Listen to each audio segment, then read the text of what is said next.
In other words, that you're putting into play on each game. And we do that for you guys. We show you how to do that. We structure it. Absolutely. We start you with a free pick on a recorded line, which is a false favorite today. False favorites in college football went 9-4 last year, 7 outright winners. 888-9-WIN-NOW. That's 888-994-6669. We always compared this to the stock market, and I feel it's exactly what it is. And I'm not going to mention the company's name, but if you were invested in a certain stock rather recently, you've read the story where they changed their logo. You had some moron make the decision to change their logo. One person, idiot, okay? And that stock tanked 20%. Tanked. I'd rather just be on a game. I really would.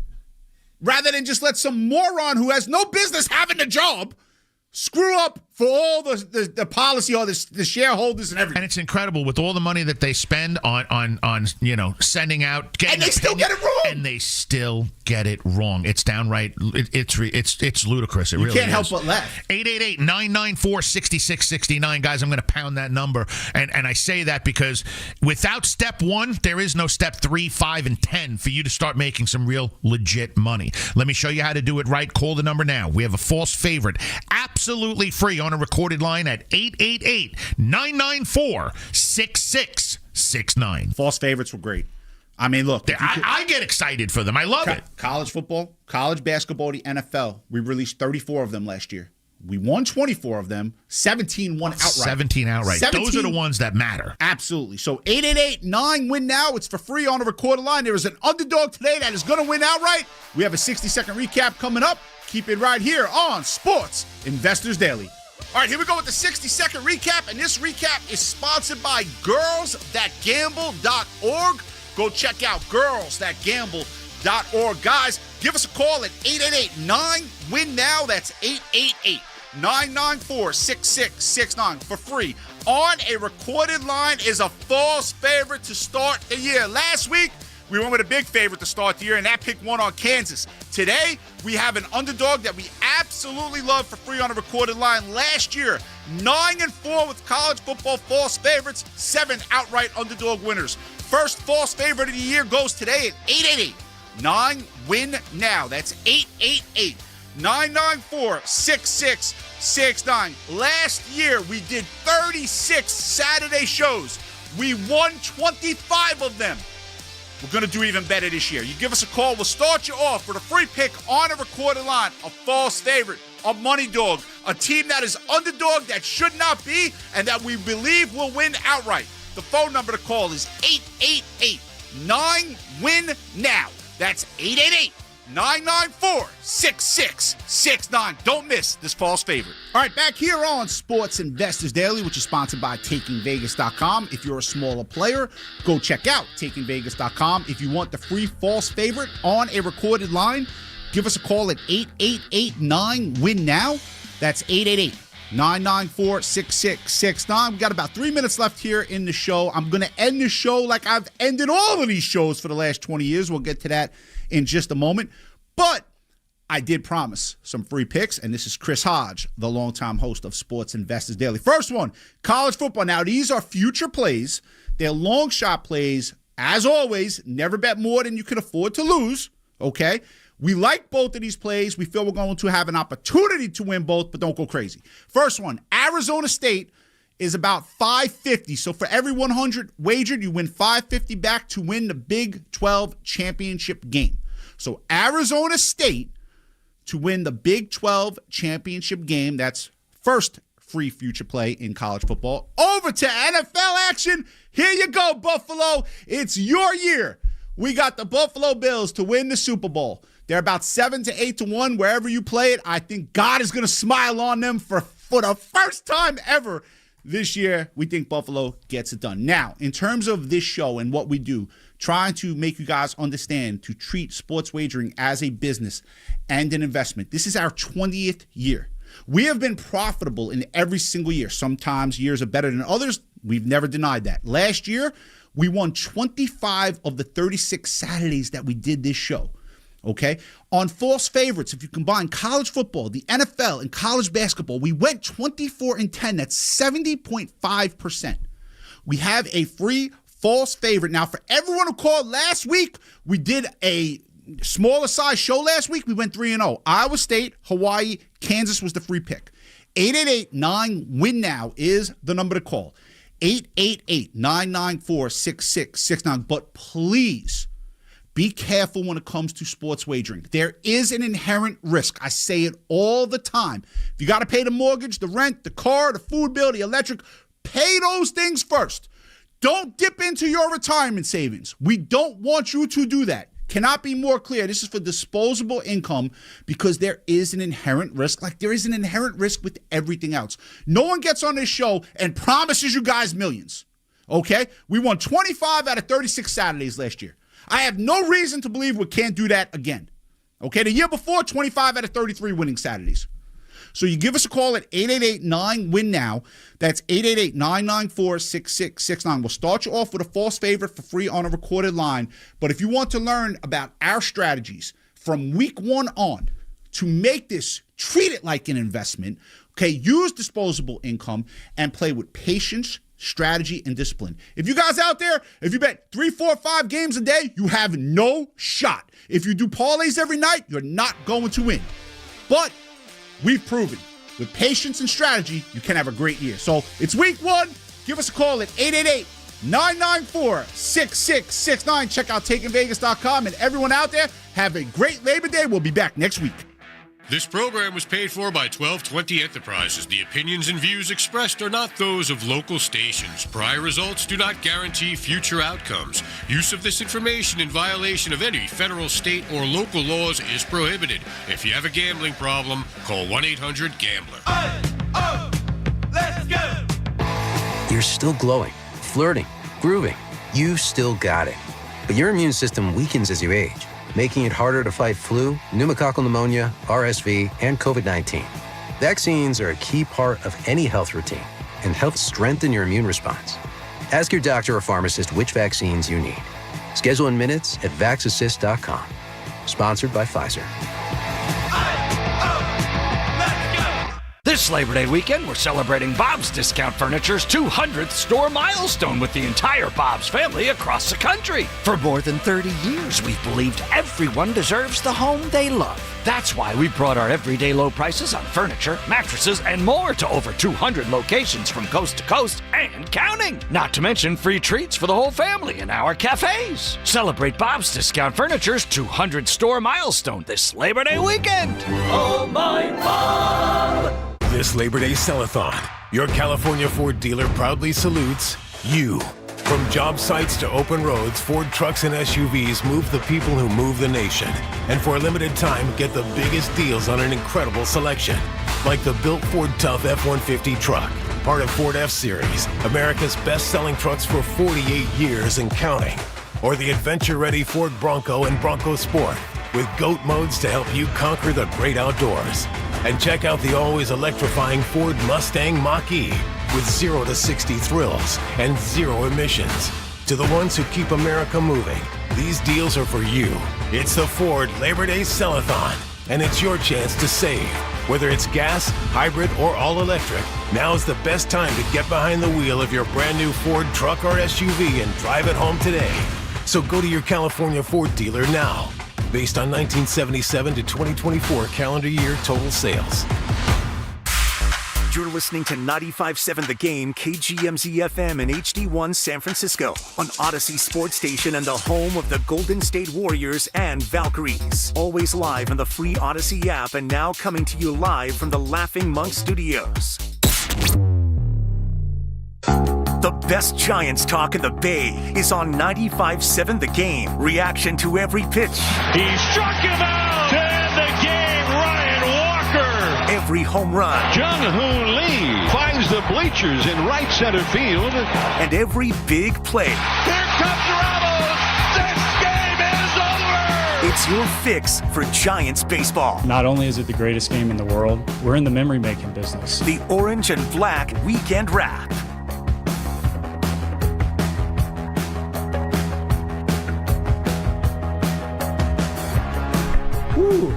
Hello there, everybody. Welcome into the Orange and Black Weekend Wrap. Sam Lubman here alongside Dan Devone. Yay! Giants, they just can't seem to figure out how to lose a baseball game all of a sudden. How crazy it was a week ago. We started this show off reacting to one of the sadder losses of the year. William Contreras hit that walk-off home run for the Brewers against the Giants. Just completely nullified a spirited comeback that those guys had that night. And Dan, we were very despondent this time a week ago. It felt like the season was circling even deeper down the drain than it was in the weeks prior.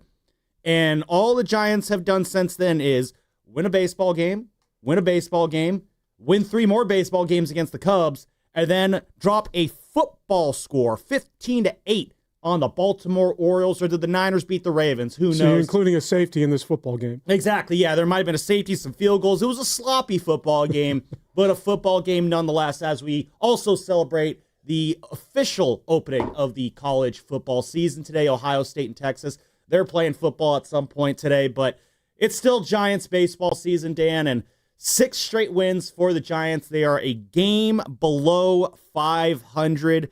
Not peaking at the standings yet, but we can at least acknowledge that the standings are there, and that is a positive step forward. Oh, I'm staring at the standings. I love this stuff.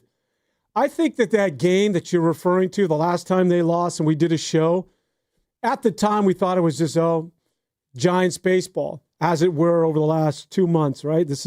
You could foresee this is going to happen. But what it actually now, in retrospect, what it turned out to be is sort of a foreshadowing of a Giant team that was turning the corner. If you recall, in that Giant game, that they played relatively clean baseball. They came back and they actually tied the game on that wild pitch, and they showed that they had some character and some personality and weren't ready to just lay over and go to bed. And then, of course, since then, they take 2 or 3 of one of the better teams in Major League, maybe the hottest team in Major League Baseball. They sweep one of the best teams in the MLB, National League or American League, and that of the Chicago Cubs.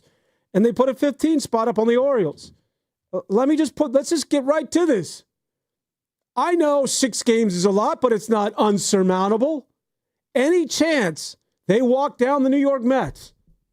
Well, they're going to have to get over the Cincinnati Reds first. I'm not worried about the Reds. They're a game behind the Reds right now. Again, the Giants 67-68. Reds are flipped of that, or the reverse of that, 68 and 67. 6 games back of the Mets, as you mentioned there, Dan. And if there is ever a team you could count on to just mess all over themselves or Mets all over themselves, it is the New York Mets. If there was ever a team that would collapse down the stretch, it would be them. And listen, the Giants have faced long odds before.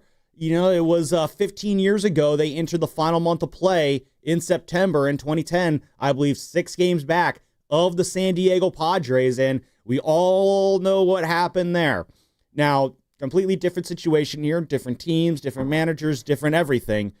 But a week ago, it would have been absolutely crazy to insinuate what we are insinuating right now. But listen, I'm not saying they're back in it yet. I'm not saying that you should get excited and start, whatever you did to cancel your October plans and you started making them again. Don't change your October plans just yet.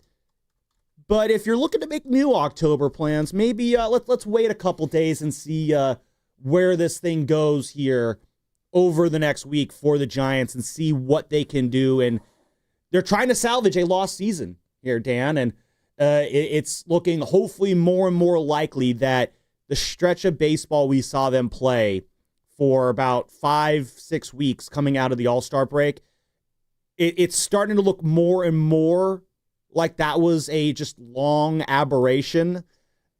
It was still a very significant aberration, and this 6-game winning streak it's good ointment for that. Love saying the word ointment at 9 o'clock on a Saturday morning. But again, we're moving in the right direction. That's all you can really ask for the Giants. Can you just move in the right direction? And that's what they're doing right now. Yeah, if nothing else, it creates momentum and excitement for next year. I'm one of those, I hate thinking about next year. I live for today. I want to be present in the moment. I want to catch the Mets and go to the postseason this damn year. I don't even know if I'll be on this planet next year. So, yeah, but I get it. the Giants are, at the end of this year, could create a real sort of head of steam going into next year. And that's with their current core of players. And I think that's really what it is that seems to be a little bit more viable. If I was to be a little bit more pragmatic about things, I think that might be sort of the more attainable goal. Because when you think about this team, I mean, it wasn't long ago when we were thinking about the nucleus. I'm like, Jesus, you're tied to Chapman, Willie Adames. He's going to be an anchor. Mm-hmm. You just signed Devers. Jung Hoo Lee, for crying out loud. Yep. And now suddenly that's completely flipped, where there's optimism when you think about these guys going forward. So if nothing else, there is a light at the end of that tunnel. And it's not an oncoming locomotive, but rather, an opportunity for the Giants to do some serious damage next year. But again, I don't think about next year. I don't think about tomorrow. I'm thinking about today. And why not catch the New York Mets? Now, unfortunately, the Mets have been playing a little bit better of late. The Mets, who were terrible just a couple of weeks back, much like that of the Giants, have turned a corner. But still, if that's going to happen, Sam, what you're seeing now, this can't be just an aberration. This can't just be one of those, you played well for a week, or you won 8 of 10, or you won 6 in a row, and then go back to losing. Like, this has to be a 10-game winning streak. This has got to win 12 of 13, and then you got to go on another winning streak of 7 or 8 games. Like, if you're going to turn the corner, if the worm is really turning, this has to be legit. You can't just simply do what it is that they've done in the past this year, which is take a step forward and 2 steps back. Not enough time for that. No, the worm is turning. I've never heard that phrase before. Are you serious? That's a different one for me. And never heard that one. I'm going to use that now at some point. I got a new phrase now. I'm gonna inject that into the conversation. That and Punching Judy. Every week I'm giving you a nugget. There you go. Yeah, no, my mom even knew the Punching Judy. She was texting me like the whole the puppet show and everything. It's like none of this makes sense to me, but I'm glad that there are people out there that get it. Not every reference and joke that we make on 95.7 has to relate to everybody. Sometimes there's going to be a joke that we throw out there that only a certain segment of the audience gets. My favorite is when I make a reference that only like 5 people who are listening get, because that's how I know, like, those guys. Those are my people right there. My people are also the San Francisco Giants, who are, again, on a 6-game winning streak. And, Dan, you mentioned a great point. They have to keep winning. They have to keep this winning streak going. They cannot take this 2 steps forward, 1 step back approach that this season has been a hallmark of this season. And they're going to get a great test today in game 2 of this series against the Baltimore Orioles. Trevor Rogers will be on the hill for the Orioles, the former Marlin. He is 7-2 with a 1.40 ERA on the season. But the real concern that I have for the Giants facing Trevor Rogers today is he throws with this thing called a left hand. And we all know how much those left-handed pitchers have been a bugaboo for the Giants this season. And he'll be going against Carson Seymour, who, again, kind of getting a spot start here. It was announced at 10:30 last night that he would officially be the starter. It was kind of surmised before the game that it would be Seymour, but it became official last night. Carson Seymour, the righty, 0-1, a 3.74 ERA in his brief tenure so far with the Giants.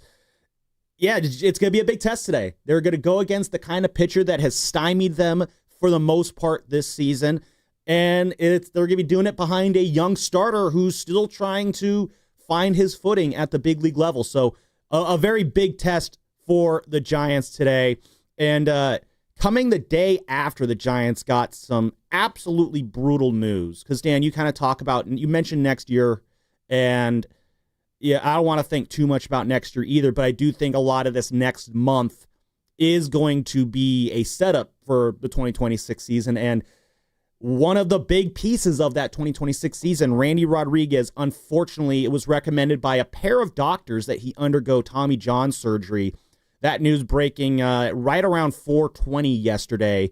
And then Bob came over and he talked with us about it and had a long conversation with Bob about it in terms of just, what the options are for Randy. He's still weighing his options, but an absolutely devastating blow for a guy who was an all-star this year as a middle reliever. That's very difficult to do. So the fact that he was honored for that just really shows how great of a season he was having. Dan, it's not hyperbole to say this.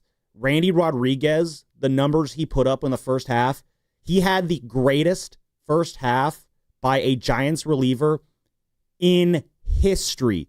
Not San Francisco history. I'm talking, you go all the way back to 1883 when Jim Mutry took this team out to the field Jimmy Mutry. for the first time. One of the few managers to lead the Giants to back-to-back playoff appearances, by the way.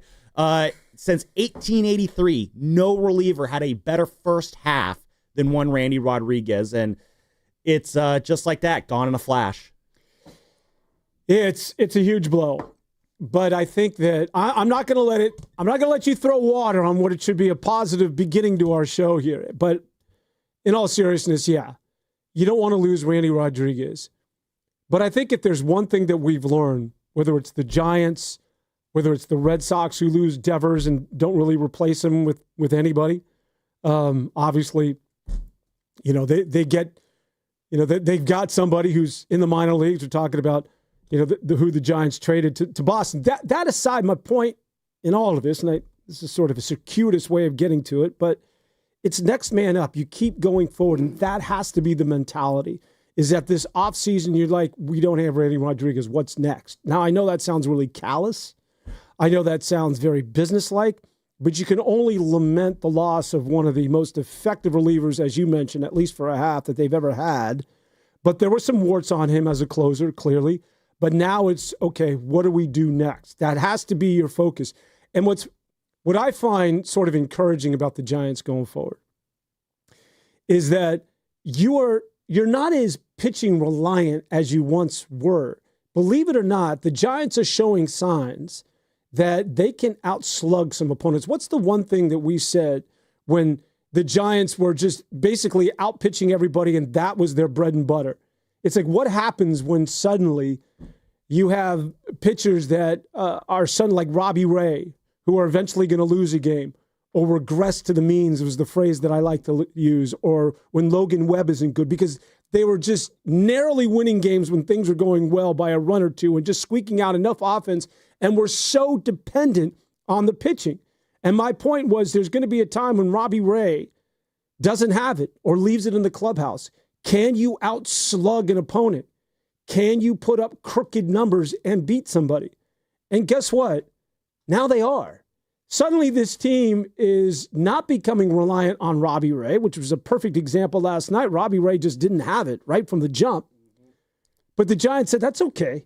You've carried us long enough. We got you here, even though Robbie didn't even qualify for the win last night. Yeah, 4 1/3 innings. But that's the Giants right now are just saying, let the offense just give you a breather.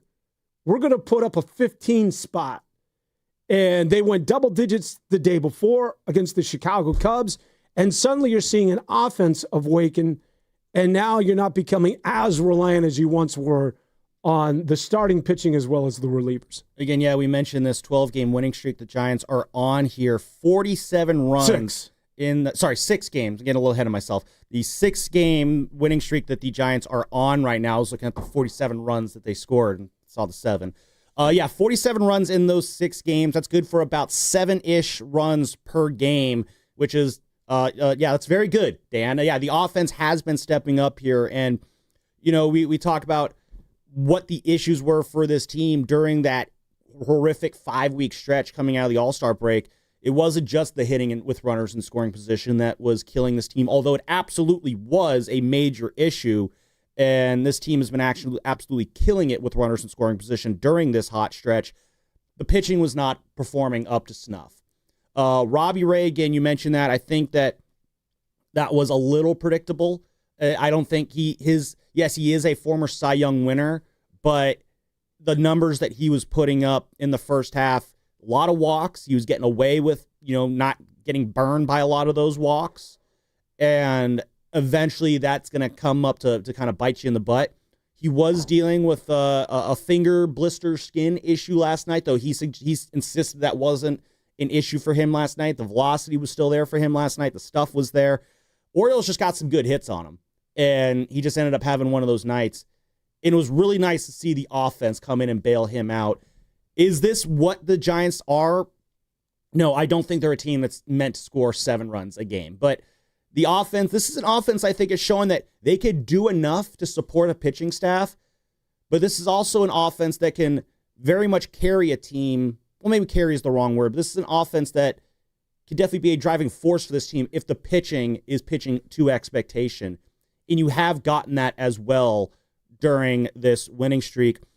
Another thing you've gotten during this 6-game winning streak is, again, we will talk about Randy Rodriguez and the bullpen a little bit more in this show, but you want to talk about the positives here, Dan. One of the big positives that we've seen develop over this last week plus, I'm going back to August 21st when he was called up, it's the return of Luis Matos.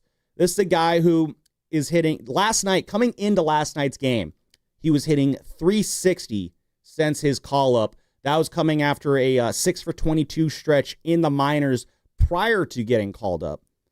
And then the dude goes out, gets 4 hits, including a home run. He looks so much more sure-footed and confident with himself in the field. He had the one gaffe in San Diego last week where he kicked the ball around on that play where I think everybody on the field, and I think even the ballpark, made an error on that play. That was that one Casey Schmidt ball that he threw over the first baseman's head. He did throw to the wrong bag last night. He did have that one moment. Yeah, there was. I'm glad you brought that up. There was one moment. I think, Gunnar Henderson had a base hit. They go to the lead runner. Gunnar Henderson takes second. Next thing you know, there's a base hit. I believe that was the hit that knocked Robbie Ray out of the game. So not perfect. That's good that you bring that up.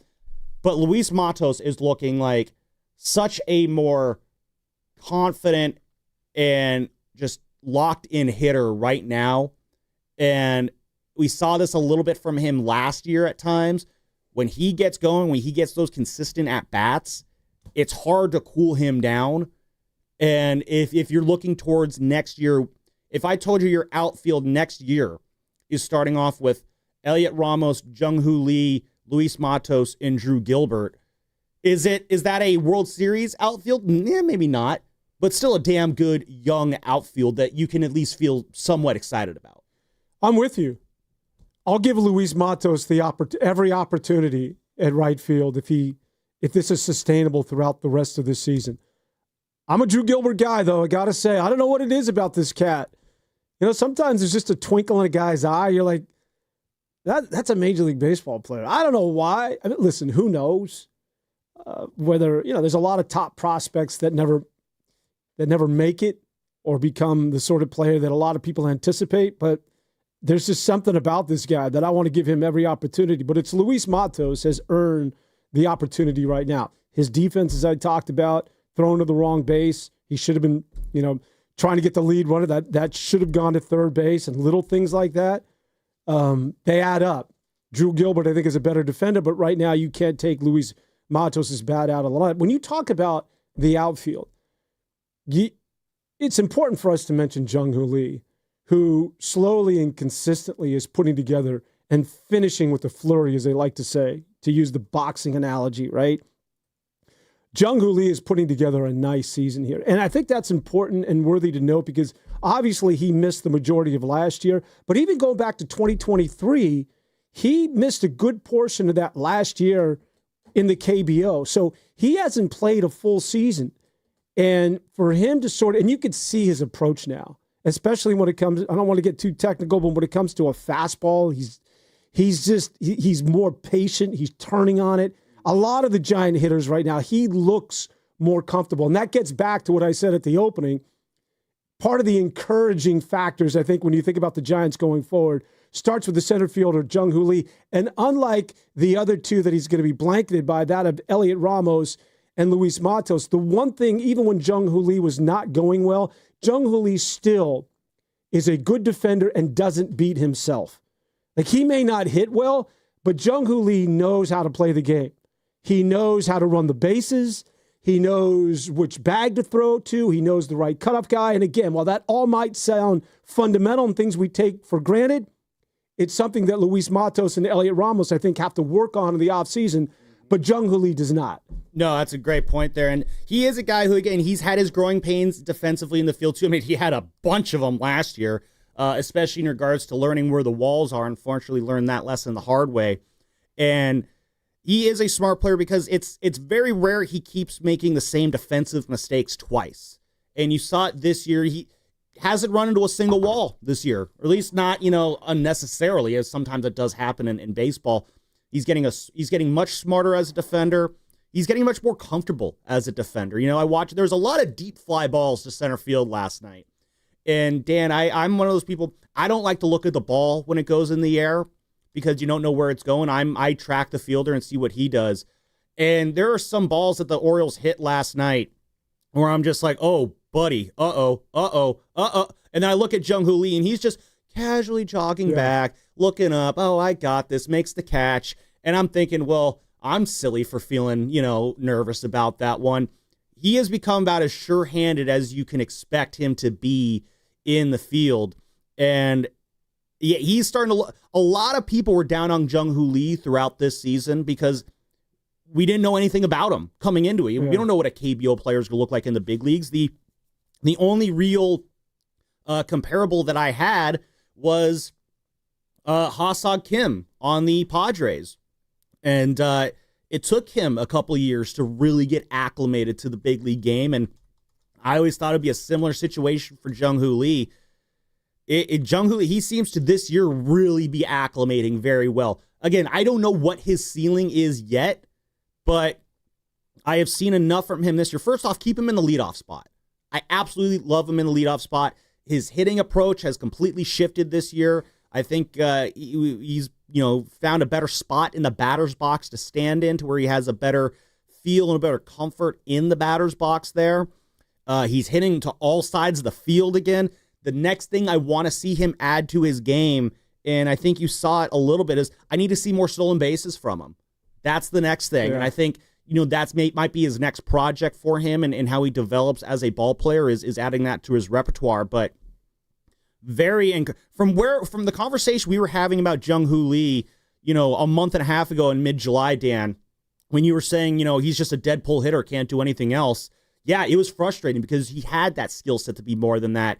It's very refreshing to see him getting back to what was making him so successful. So we got a lot of fun stuff to talk about on this show. We do have to talk about some not fun stuff too, and that I do mean the situation with the Giants bullpen and Randy Rodriguez. We can get to that on the other side. Plus, Andy Baggerly wrote a piece for The Athletic this week titled, "Are the Giants playing for Bob Melvin's job?"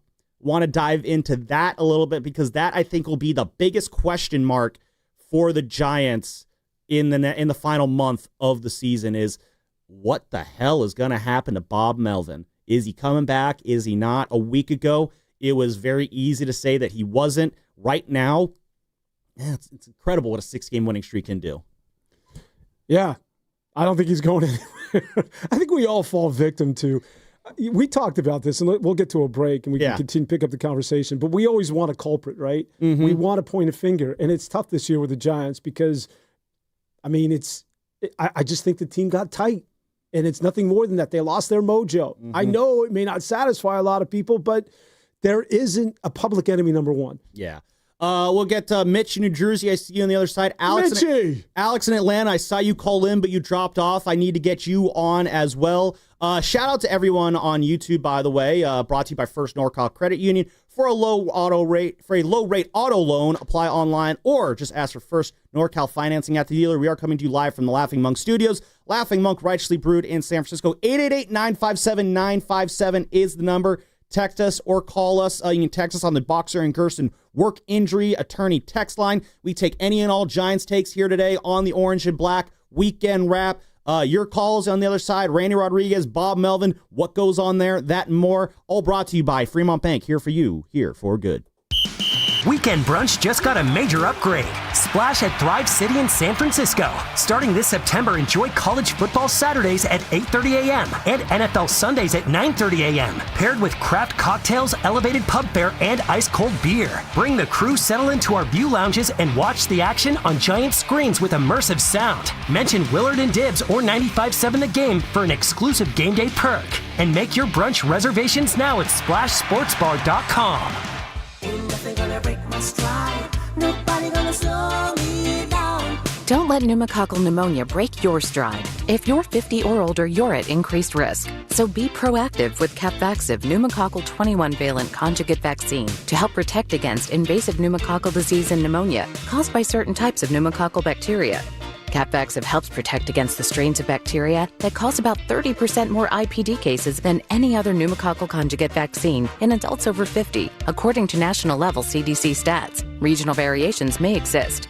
Don't get Capvaxive if you're allergic to the vaccine or its ingredients. Tell your doctor if you have a weakened immune system. Common side effects include injection site reactions, feeling tired, headache, muscle aches, and fever. Capvaxive does not protect against all strains. For more information, call 1-800-927-8888 or visit capvaxive.com. Ask your doctor or pharmacist about Capvaxive. Need help paying for your Merck vaccine? Visit merckhelps.com. Sponsored by Merck. We finally switched to T-Mobile because with them, we can be connected here and there. ¡Listos todos! Estas son las mañanas. Now we just need to harmonize. Switch today. Get 4 Samsung Galaxy S25 phones with Galaxy AI. Plus, get 4 lines for just $25 per line. Visit a store, T-Mobile.com, or call 1-800-T-Mobile. 1-800-T-Mobile. For well-qualified customers with autopay plus taxes and fees and $35 per line connection charge. Minimum 4 lines on plan. Contact us if canceling lines. Plus $5 per line without autopay. Debit or bank account required. Visit T-Mobile.com. If your end of summer plans don't include a trip to Macy's, then you're missing out because our Labor Day sale has huge savings to wrap up the season in style. Like dresses from Karl Lagerfeld and INC, 100 and under. Plus, just what you need for fall. Like Levi's for your whole crew, 30 to 40% off. It's also the best time to update your home with our lowest prices of the season on furniture, mattresses, and more. Hurry in. Macy's Labor Day sale is going on now. Savings off already reduced prices. Exclusions apply. When you own your own business, you own every decision. Catch the red eye or take the 6 a.m. Make a new hire or promote internally. Celebrate a win with the toast at the gate or unwind at the lounge. Big props to this team. Some decisions are a win-win. Like earning 8 times points on Chase Travel. Introducing Chase Sapphire Reserve for Business. With $2,500 in annual value, it's the business card that gives back all you put in. Visit chase.com/reserve business to learn more. Cards issued by JPMorgan Chase Bank and a member of FDIC, subject to credit approval. Terms apply. This Labor Day Sell-a-thon, your California Ford dealer proudly salutes you. From job sites to open roads, Ford trucks and SUVs move the people who move the nation. And for a limited time, get the biggest deals on an incredible selection. Like the built Ford Tough F-150 truck, part of Ford F-Series, America's best-selling trucks for 48 years and counting. Or the adventure-ready Ford Bronco and Bronco Sport, with GOAT modes to help you conquer the great outdoors. And check out the always electrifying Ford Mustang Mach-E with 0 to 60 thrills and 0 emissions. To the ones who keep America moving, these deals are for you. It's the Ford Labor Day Sell-a-thon, and it's your chance to save. Whether it's gas, hybrid, or all-electric, now's the best time to get behind the wheel of your brand new Ford truck or SUV and drive it home today. So go to your California Ford dealer now, based on 1977 to 2024 calendar year total sales. From carriage house to glass aluminum doors, R&S Doors has a full line of commercial and residential garage doors and gates to suit anyone's taste and budget. Visit rsdoors.com. R&S Doors. Look for the red truck. Life doesn't wait, and neither should you. Aleve can help you deal with pain less throughout your day. Whether it's a long day on your feet, a demanding workout, or everyday aches and pains, you need relief that can keep up when pain persists. Aleve is here for you with longer-lasting body pain relief compared to leading OTC branded pain relievers. With just one pill, Aleve lasts up to 12 hours. Don't let those aches hold you back from doing what's important to you. Use as directed. If you're 55 or older and into that whole saving money thing, T-Mobile has an exclusive phone and internet bundle just for you. Right now, get 2 unlimited phone lines plus 5G home internet for just $30 each per month with autopay, plus taxes and fees. And with 5G home internet, setup is easy with just 1 cord and no technician needed, which is great if you're also into that whole keeping it simple thing. Switch now and experience the best mobile network in the U.S. Visit your local store to start saving. T-Mobile, it's better over here. Based on analysis by Ookla of speed test intelligence data Q4 2024 to Q1 2025. Ookla trademarks used under license. Unlimited on our network. Customers on voice plan may notice speeds lower than other customers and further reduction if using more than 50 gigs a month due to data prioritization. Video streams and SD on this plan. Home internet pricing after $20 a monthly bill credit plus $5 per line without autopay. Debit or bank account required. See 5G device coverage and access details at T-Mobile.com.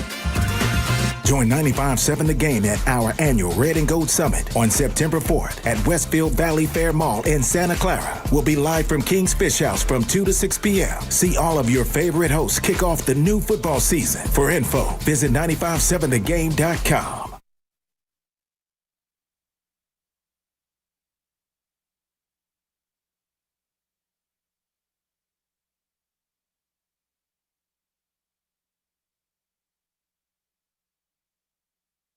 Baseball. Here's a rocket.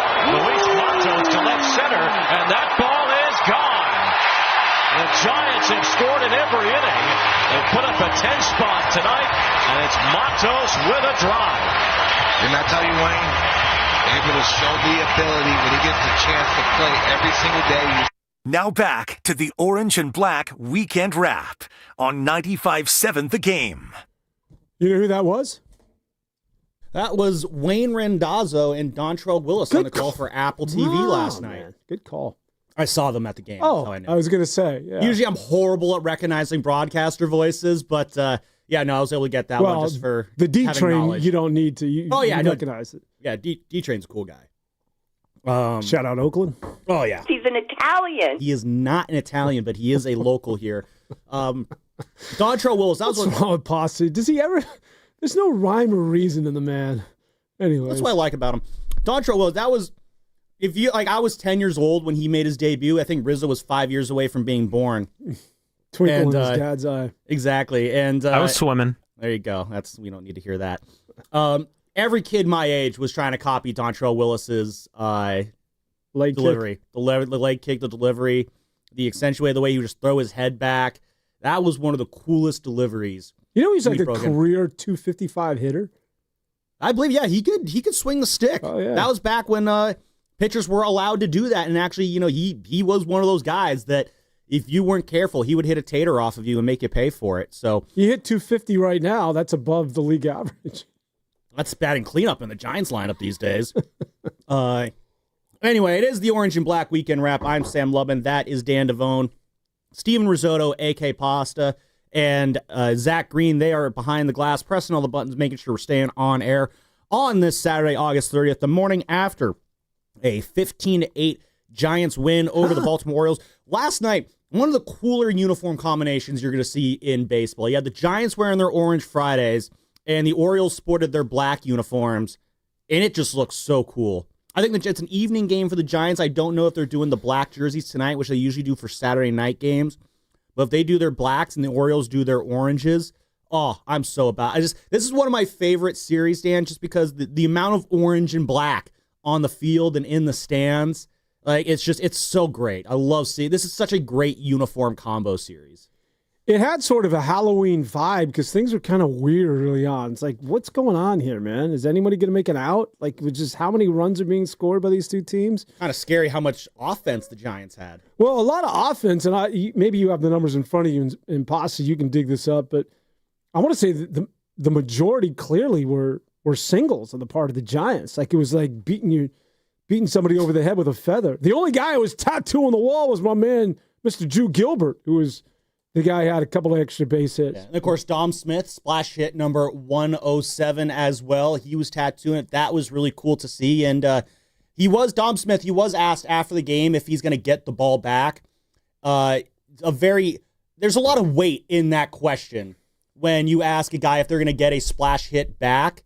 And I don't think Dom Smith knows why there's a lot of weight there. It wasn't brought up to him. But McCovey Cove Dave came up with splash hit 107 last night. So, Dom, good luck getting that one back. You have to really show that you've earned it in his arbitrary eyes there. So it's so ridiculous. He's an interesting guy going forward, in all seriousness. Dom Smith? Well, because... I assume not McCovey Cove Dave. Not McCovey Cove Dave, yeah. But when you think about Dom Smith, he has been this I mean, where they found it, it was sort of a Farhan, if you think about it. Gabe Kaplan. Off the scrap heap, fine, yeah. I mean, he is with Daniel Johnson, who we also saw in the game last night. He pinch hit in, I believe, the 7th inning. And I want to say he is a perfect late-inning relief in terms of his defense. A guy that he's smart as his bats. He is the definition of a perfect bench player, and you'd like to have him going forward, but what is his future with the Giants? I don't think there is room for the guy because he's played so well. You know he's going to get an opportunity. I just don't think the Giants can afford what is going to be your third first baseman when you think about the kid Eldridge on the roster next year. No, whenever Dom Smith does something, I get so many messages and tweets and DMs just being like, this guy has to come back next year. You cannot let this guy go. I like Dom Smith a lot. He's such a cool guy. Forget the baseball player, Dom Smith, for a second. Dom Smith, the human being, the guy to talk to, he is just so chill. We had him on the morning roast, and we only could have him for 15 minutes. I feel like we could have gone an hour with him and not even talk baseball. The guy you can talk about music, you can talk about life, you can talk about all sorts of stuff with him. He is just so easy to converse with. And I always remember during the Dodger series back in July, I dragged Joe Spadoni, host of the Morning Roast, weekdays 6 to 10. I dragged him down to the ballpark. Me, him, and Risotto went up to Dom Smith after the game. We were just chopping up with him for 4 or 5 minutes about working with Barry Bonds. And I just came away thinking, like, I just want to keep talking to this guy. I love talking to him. He's that cool. Then you get into the baseball aspect of it. And, Dan, when the Giants brought him and Daniel Johnson on board, again, this was back in May. This was right around the time to go speech. And both those guys got off to great starts in their first week. And there was a lot of, remember Daniel Johnson, he had that great catch. And I was like, wow, we got 2 great guys here. And my thought was like, you know what? It's a week. Let's see what these guys do. It's been far more than a week. And Daniel Johnson, again, he's on the Orioles now. Again, made a pinch hit appearance last night. But Dom Smith has become almost a fixture in this team's lineup. When Rafi Devers is playing DHing as he was last night, you got Dom Smith there ready to go at first base. You can have him also play DH when Rafi Devers is going to go play first base. He has been such a reliable bat for this team. And the downside is, I don't see a spot for him on this team next year unless something catastrophic happens with Bryce Eldridge, which, I don't have any wood in the studio, so I can't knock on it. But hopefully that doesn't happen. But if that is the case, if your first baseman next year are going to be Eldridge and Devers, then yeah, it's probably not going to happen. There's a spot for him if he wants to be that third guy, but he's going to get an offer. Are you going to carry 3 first baseman DH types, though? I mean, you're already kind of carrying too many of that right now. I mean, after Devers and Eldridge, I just don't see. Yeah, I guess you're right. I mean, because I see one of those 2 being your DH primarily, and then you would have. But the problem is that somebody's going to come in and say, listen, do you want to be the third guy? Yeah. And we'll give you an opportunity to play every other day, whether that's Colorado. I don't know. There's going to be somebody. Well, I don't think there's going to be a team that comes along and like. No, they're not going to open up the vault. No one's going to open up back up a Brinks truck for him, and the Giants like, oh, let's do witch for our blood. No, I think the reason that Dom Smith doesn't come back is you just look at the lay of the land and say, well, you know what? I'm a pretty good baseball player. I can either stay with this team and get sporadic at-bats or more if someone gets hurt, or I can go to a different team and play every day and showcase what I got. And he's a victim of a numbers game here. Unfortunately, and it's just on the one hand, you could say it's a good problem to have because it means you have a lot of good baseball players. Because let's be honest, Devers is obviously far better than Dom Smith, and Bryce Eldridge is far bigger part of the future than Dom Smith. So, yeah, I don't know what his future is there. It'd be if he is back next year. I would be shocked if he was back next year. Unfortunately, I want to get to Mitch in New Jersey though. He still wants the Giants to get another hitter.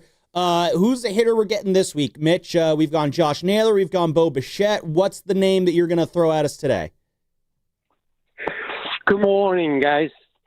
Good morning, Mitch. I can't do the wrong Williams. No, the wrong Williams. Good morning, Vietnam. Good morning, San Francisco. That was a good attempt. I liked it.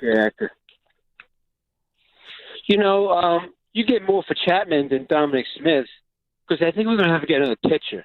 I know I'm hopping on ahead because Justin's probably gone, and Rob is he's 33 already. So if we get another pitcher or 2, and the way these guys showed me up this week, talking about Jung Lee and Luis Matuz. I definitely want to see more of him. But Ramos, excuse me. They kind of show me where we get another hat. But if you get something for Chapman, you can. These three guys, I think I'm sure I've said this before. Josh Naylor, he can play first or left. Yeah. Suarez and here's another guy. And I think this guy's an MVP. I don't know if you saw it. Wait, Mitch, I'm sorry to cut you off here, but I'm curious. Are we trying to find a hitter or a pitcher right now? You're kind of going back and forth here. Yeah, both. I don't know what pitchers are available. There you go. But how about this fellow? Schwarber from the Phillies. He's a free agent at the end of the year. Is he a free agent after this year? Can we confirm that? Because I'd be down. 32 years old. Oh, okay. Do you think Schwarber will be able to hit in our ballpark? Guy, though. Hey, Mitch, I got a question for you. Yeah. Now, Sure, Mitch, Dan. you and I go back, right? I consider you a regular. I consider you a Dandeville loyalist. Uh-oh. A little bird blew in my ear that you were calling into another station this past week. Is there any truth to this? It's absolutely true. I do call once in a while. Bill Lasky. Why you gotta do this to my I was guy? looking up his career. Okay, I'm telling you right now, you need to pick a lane in life. Oh, go easy on my guy, Mitch. No, I think you're right. Mitch, you know who's been good to you through the years, who gives you a run and gives you. Nobody else is going to let you talk Kyle Schwarber nonsense except us because we love you. So we let you blow, but I think it comes to a point where it's one or the other, young fella. I'm joking. You know I love you, brother. Well, I'm no young. I think I'm older than you guys. I could say I'm a grandfather. Right? I could be your fathers. That's a very hard job. I have my own little family was enough. I don't want to take any more responsibilities. Hey, I don't want more responsibilities either, Mitch. I'm right there with you. Oh, you're young. You got your whole life, and you guys live in a great city. But I'll stick where I am. Got my little family here. Gonna have another grandson at the end of the year. Oh, you guys have a safe and blessed weekend. You too, Mitch. Thanks for calling in, man. Always great to hear from you. No matter what station that you're calling in on, I'm cool if guys want to call in to Bill Lasky's show. So after the game. does Mitch want to be exclusive or not? I mean, we need. No, you call into us in the morning, get your takes off now, and then the game happens, and then you go and you could talk with Bill Lasky. I have no problem with that. We're not on air during that time, so it's no skin off my nose. Like, we're not doing a post now. If we're doing a post-game show, yeah, it's a different story, but our lanes aren't crossing there. So you know what? It's a big enough pond to feed all the fish. It's all good. I'm not going to be that possessive of our callers. Yeah, if we lose Mitch, I'm not going to lose sleep. No, Mitch has been one of our. I love Mitch. Mitch is one of our OGs on this show. Kyle Schwarber, by the way, I've heard a lot of this talk. Free agency status, by the way. Mitch was right. He is a free agent at the end of this season. Of course, Mitch is right, man. He's on it. Indiana. Do you think? So, I mean, here's my thing. This is the first time. Sorry, this is the first time Kyle Schwarber's been brought up as an option for the Giants. He is a guy. He obviously hit ball very far, but contact is kind of a adventure for him. Strikeouts are a thing for him. Do you think he's a guy that he hits in Philadelphia, which is an absolute bandbox? I think that the farthest fence is like 207 feet away. Do you think his swing, his power profile, that translates to Oracle Park? No. And it's the same reason why Aaron Judge and the same reason why Shohei Ohtani, he's not going to have an interest. And if he does, he'll come and take a tour just to leverage that, to get that number up in Philadelphia or whatever team it is that he wants to play for. And I don't know, man, paying that much money for a DH, like, the Giants. Especially when we already have a DH in Rafi. Here's where it is that I wanted to go with Kyle Schwarber. I've been hearing some MVP talk. That I know not just All-Star Game MVP. The 4 home runs the other day. Yep. He's 21st time ever. He's closing in on 50. I believe he's at 49. Mm-hmm. He's not the MVP. Pasta MVP. I mean, listen. I know Shohei's a 4-letter word to my man here, Sam Lubman. But as long as Shohei Ohtani is on planet Earth, there's nobody that's unseating him for MVP. Not to mention, Shohei is putting up comparable numbers offensively, if not better. He doesn't have as many home runs, but he's right there in the conversation. And, oh, yeah, by the way, he pitches. Yeah, but does he even pitch that well anymore?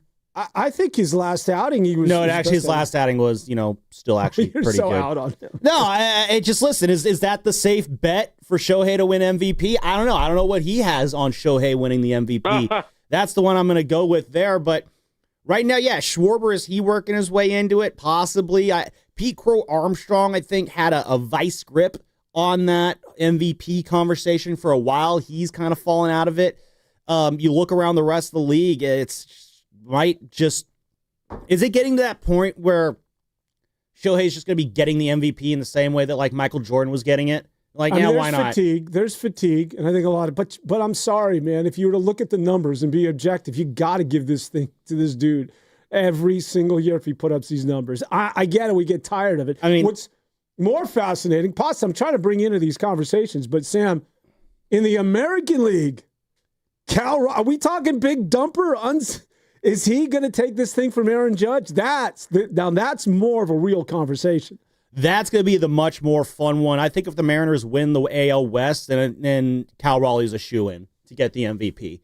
Just because the season he's had as a catcher to have to manage a pitching staff and also carry an offense, that is very difficult to do. Buster Posey can tell you all about that as well in regards to, putting that kind of workload together over a season and win the MVP.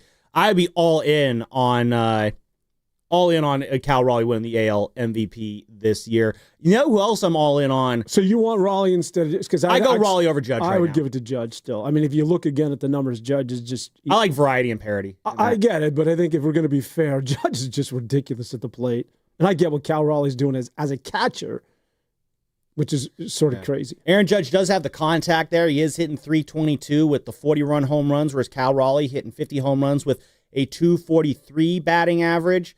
Let's see. Looks like Raleigh slightly ahead of Judge in the RBI count. Raleigh 107.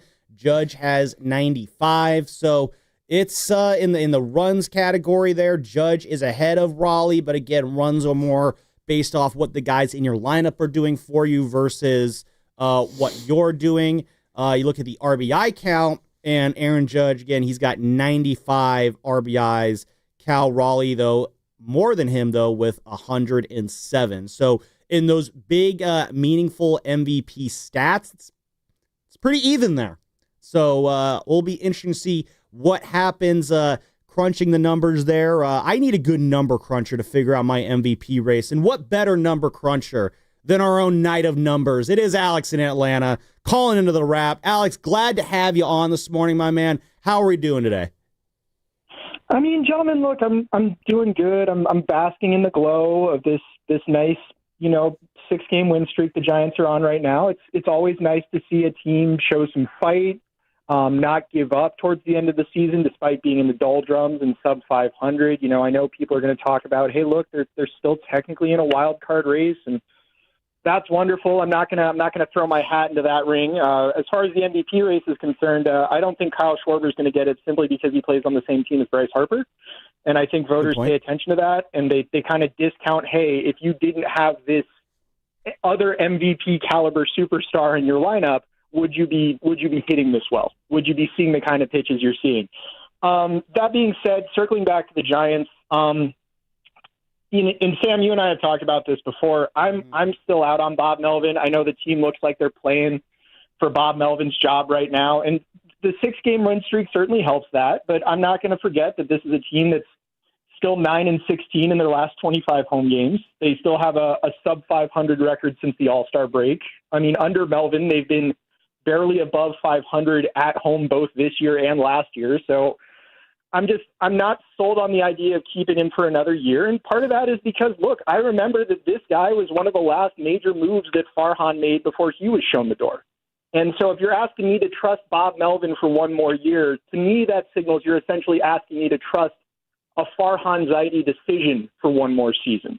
And I just don't think I can bring myself to do that. I'm also a firm believer that there's nothing wrong with changing a manager during the offseason, despite having, a relatively decent record, because I look at history in the wild card era. I've seen multiple teams have playoff seasons or winning seasons, change their manager, and then the following year they go on a deep playoff run and sometimes win the World Series. Ask Buck Showalter how he feels about that with either the 95 Yankees or the 2000 Diamondbacks. He got fired by both those teams. Both those teams won a World Series the following year. I think the Giants have enough talent to make a deep playoff run next season if everybody stays healthy, but I just think you need to find the right guy for the job, and I don't think Melvin is that guy. Hey, Alex, really quick, and I'm not disagreeing with you because I think I'm more in your corner, but what specifically is Bob Melvin not doing as a manager that has led to the demise of San Francisco this year? So, I mean, there's a lot of little things, and if you ask Padres fans or even A's fans, they'll tell you they can point to shortcomings of Melvin's managerial approach that have reared their ugly head this year. Whether it's he doesn't manage his pitching staff well, whether it's leaving his starters in for too long, whether it's overusing some of his relievers, leaving them in for too long, or misleveraging them in the wrong situations. I think you look at a lot of games this year where the Giants have either left in a guy like Verlander for a bit too long or left in another starting pitcher for too long and it comes back to bite them, or they go to the wrong reliever in a high leverage situation and that comes back to bite them and they end up blowing a game because of that. To me, those are problems that Melvin had before he got here, and they're problems he still has now that he is here, and I don't see them going away.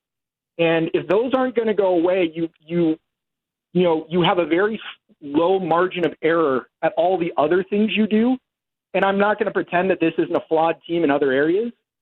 So I need to bring in a manager that helps widen that margin of error for me. And I think someone other than Melvin has to be that guy.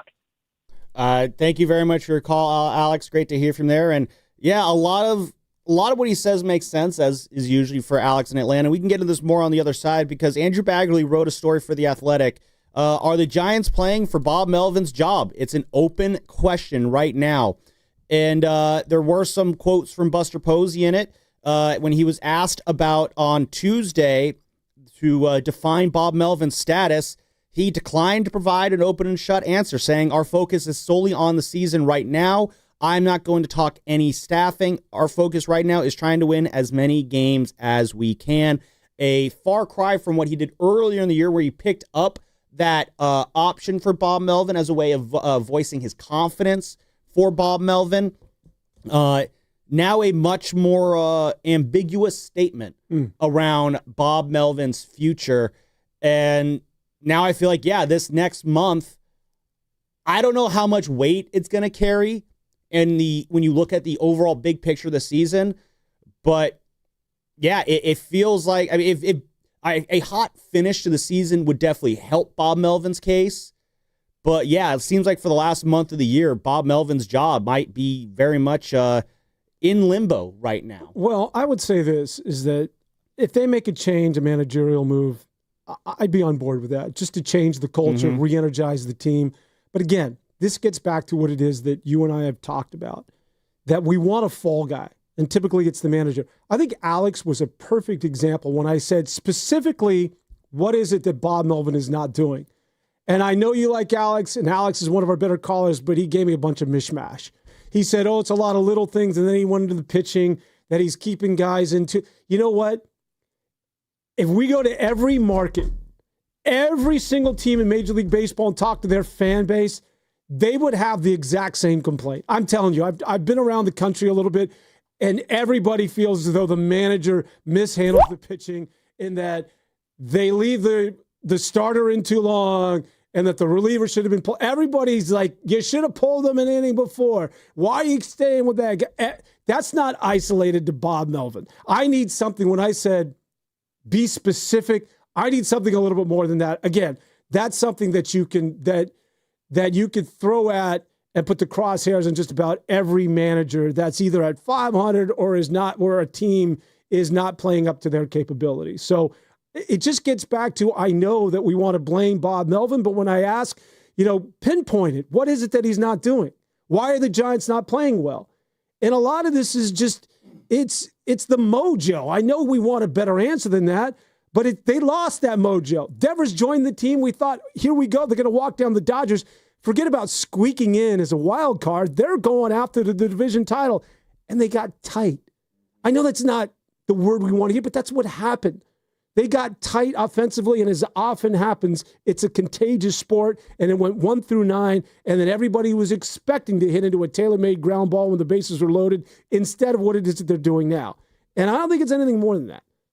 That's Dan Devone. I'm Sam Mullen. We'll pick this conversation up on the other side because we are against it. Is Bob Melvin managing for his job for the next month, or is his fate sealed? We'll hear from Dave Fleming on that. We asked Chris Rose about that yesterday when he joined the Morning Roast. We'll hear from him on that as well. 888-957-9570 is the number. Can Bob Melvin manage his way back into the Giants' plans next season? We get into that on the other side, brought to you by Fremont Bank, here for you, here for good. Hey, this is Willard and Dibs from 95.7 The Game with great news from Safeway. You can earn Safeway rewards with each purchase you make. Then use your rewards for discounts on groceries or up to 20 cents off per gallon in gas rewards at participating Chevron or Texaco stations, and up to $1 off per gallon at participating Safeway fuel stations. Not a member? Register for an account with your phone number at checkout and start earning rewards today. I personally love shopping at Safeway and saving up to 20% on my purchases for you with personalized deals, meal plans that list the ingredients needed to make shopping easy, and pet perks. There's something for everyone, including a free item every month from some of my favorite brands. If you sign up today, you can get $5 off your first purchase of $25. Restrictions and exclusions apply. Learn more at Safeway.com/4U. That's Safeway.com/FORU, as in the letter U. We will see you at Safeway soon. Hi, I'm Brian Bakhtiari, Executive Manager at Stevens Creek Subaru. The Bay Area has much to offer, with some of the best natural landscape, cuisine, and entertainment in the world. Stevens Creek Subaru also has much to offer, like our good prices, great selection, truly exceptional service, and the Subaru A Lot to Love event going on now. If you're considering a new or pre-owned Subaru, parts or service for your Subaru, or want to visit the Subaristas at our Wilderness Cafe, Stevens Creek Subaru is your destination for all things Subaru. This month, lease a 2025 Crosstrek 2.0i for just $269 per month for 36 months on approved credit, plus tax, license, and registration fees. No security deposit needed. $24.95 due at signing. Includes a $650 acquisition fee and an $85 dealer documentation fee and first month's payment. Must take delivery from retailer stock by 8/31/24. MSRP $27,816. 15 cents per mile over 10,000 miles per year. Offer expires end of month. VIN JF2GU ABC7SH275175. See Stevens Creek Subaru for details. Visit us on Stevens Creek in San Jose, right next to Santana Row, or StevensCreekSubaru.com. And remember, buckle up and drive safely. For the first time ever, you can get all of ESPN in the new ESPN app, along with Disney Plus and Hulu, with one incredible offer. The most live sports, biggest blockbusters, and most talked about shows. Get it all in one bundle for $29.99 a month for 12 months. Visit Disney Plus Hulu ESPNBundle.com for details. Ad-supported plan auto-renews at regular price. Currently $35.99 a month, subject to change. Unless canceled. Ends 1/5/26. Terms apply. Game day just got an upgrade. Whether you're gearing up or winding down, Westfield Valley Fair is your go-to spot. Hit the latest gear at Shoe Palace, grab bold bites at Shake Shack and Eataly, and catch the action on big screens at King's Fish House. From premium shopping to epic eats and entertainment, make every football Sunday legendary. Westfield Valley Fair, where football fans fuel up in style. All guests on 95.7 The Game appear on the River Islands guest line. Warriors head coach Steve Kerr now joining us on the River Islands guest line. Joining us right now on the River Islands guest line, none other than Steph Curry. River Islands and Lathrop combines new home neighborhoods with lakes, parks, and trails. All new charter schools, a waterfront restaurant, and all the elements to make the good life your life. Isn't it time for you to discover the islands?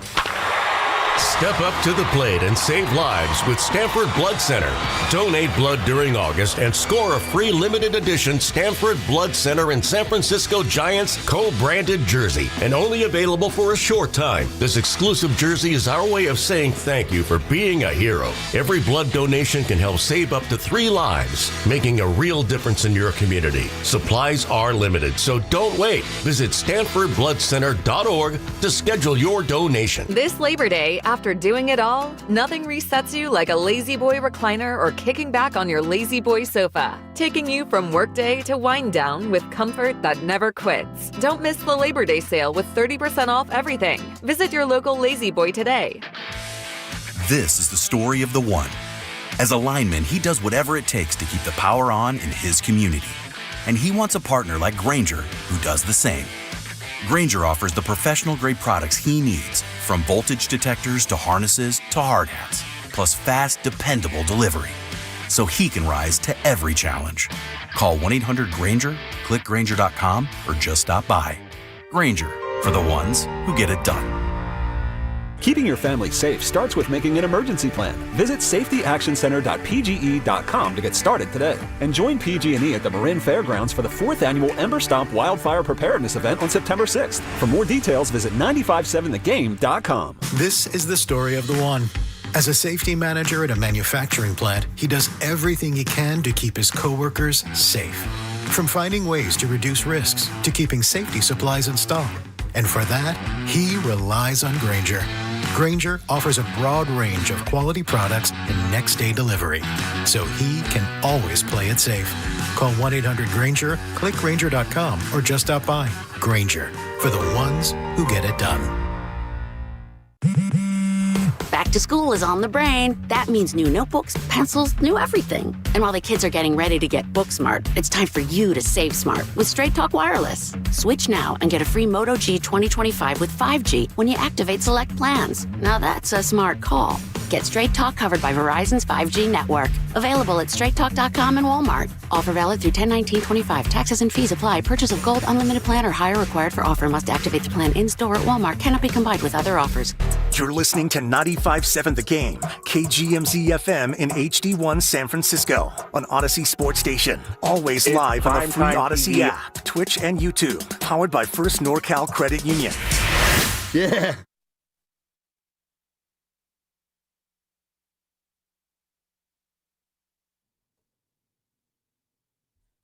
Yay! Here's a bouncer to the left side. It's Henderson ranging for it, but he has no play. A run scores. RBI for Chapman. It's an infield hit. The Giants have tied the game. Now, back to the Orange and Black Weekend Wrap. The best Giants talk in the Bay on 95.7 The Game. Wayne Randazzo on the call there for that Matt Chapman infield single to keep the bases loaded. I did like that a lot, Kirk Cousins. You know, John Miller used to do Oriole games. I remember that, yeah. Before, I think he was on the call for Cal Ripken's game, I believe. Really? I think 97 was John's first year with the Giants, 95, 96, 97, 96, somewhere around there. And Cal obviously did it in 30 years ago next month, actually, is when Cal Ripken Jr.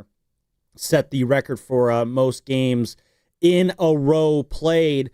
21-31, that was the big number there. So real quick, guys, what is baseball's most unbreakable record? Just real quick. 56-game hitting streak. It's either that, 56 or Cal Ripken. Oh, actually, you know what? I'll give it to you. Johnny Vanderveer. Back-to-back no-hitters is never going to happen again. Because you would have to throw 3 straight no-hitters. Right? Well, yeah, I mean, I guess you can equal that, but yeah, you're never going to top that. What about Doc Ellis throwing a no-hitter on acid? On acid. You think that's ever going to be done again? The guy is drunk. Guys. That's an unbreakable record. Games thrown on acid. But yeah, you're talking, Dan, we were playing that Chapman single there. And Dan, you mentioned in the game last night the amount of singles, and it was a little conga line last night of singles. That was the old Giants ground attack, so to speak, was on display last night with all the singles you saw there. In the first inning, you got Jung Hoo Lee draws a walk, and then Willie Adames singles. Devers draws a walk. Chapman gets that infield single there. A single by Casey Schmidt. A single by Luis Matos to drive in a couple more runs. And that ends up being how the Giants plated their first 4 runs. And then go to the start of the second inning. Base hit Jung Hoo Lee. Base hit Willie Adames. Base hit Rafi Devers. Chapman hits a fly ball to right to deep center field. And then ends up bringing in another run. A lot of offense coming via the single. And I love it. Just keep the line going. That is how you generate offense. Yeah. And they were clean singles. It wasn't any of this seeing eye stuff. You know what it is? It's just they're squaring things up now. They're making solid contact. And that just wasn't happening early on. And you could just see the approach from every one of those hitters. I saw Casey Schmidt, his first at bat. He got down in an 0-2 count, He battled back to a full 3-2, and then he just fought something off to right field for a base hit, and I believe an RBI. That's just every one of these guys has just got a different approach now, and it's paying off.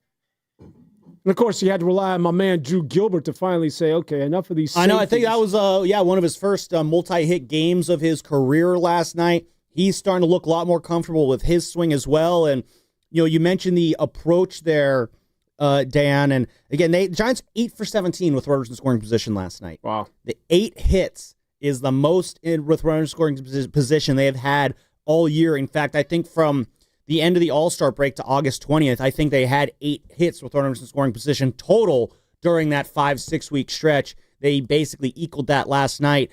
Bob Melvin, what's going on with the runners in scoring position, man? Why are we so good at this all of a sudden? We're just executing now. I mean, earlier in the year we were doing it too. I mean, the games like these don't happen often, but it's the same mantra from the hitting coaches. We're just executing better.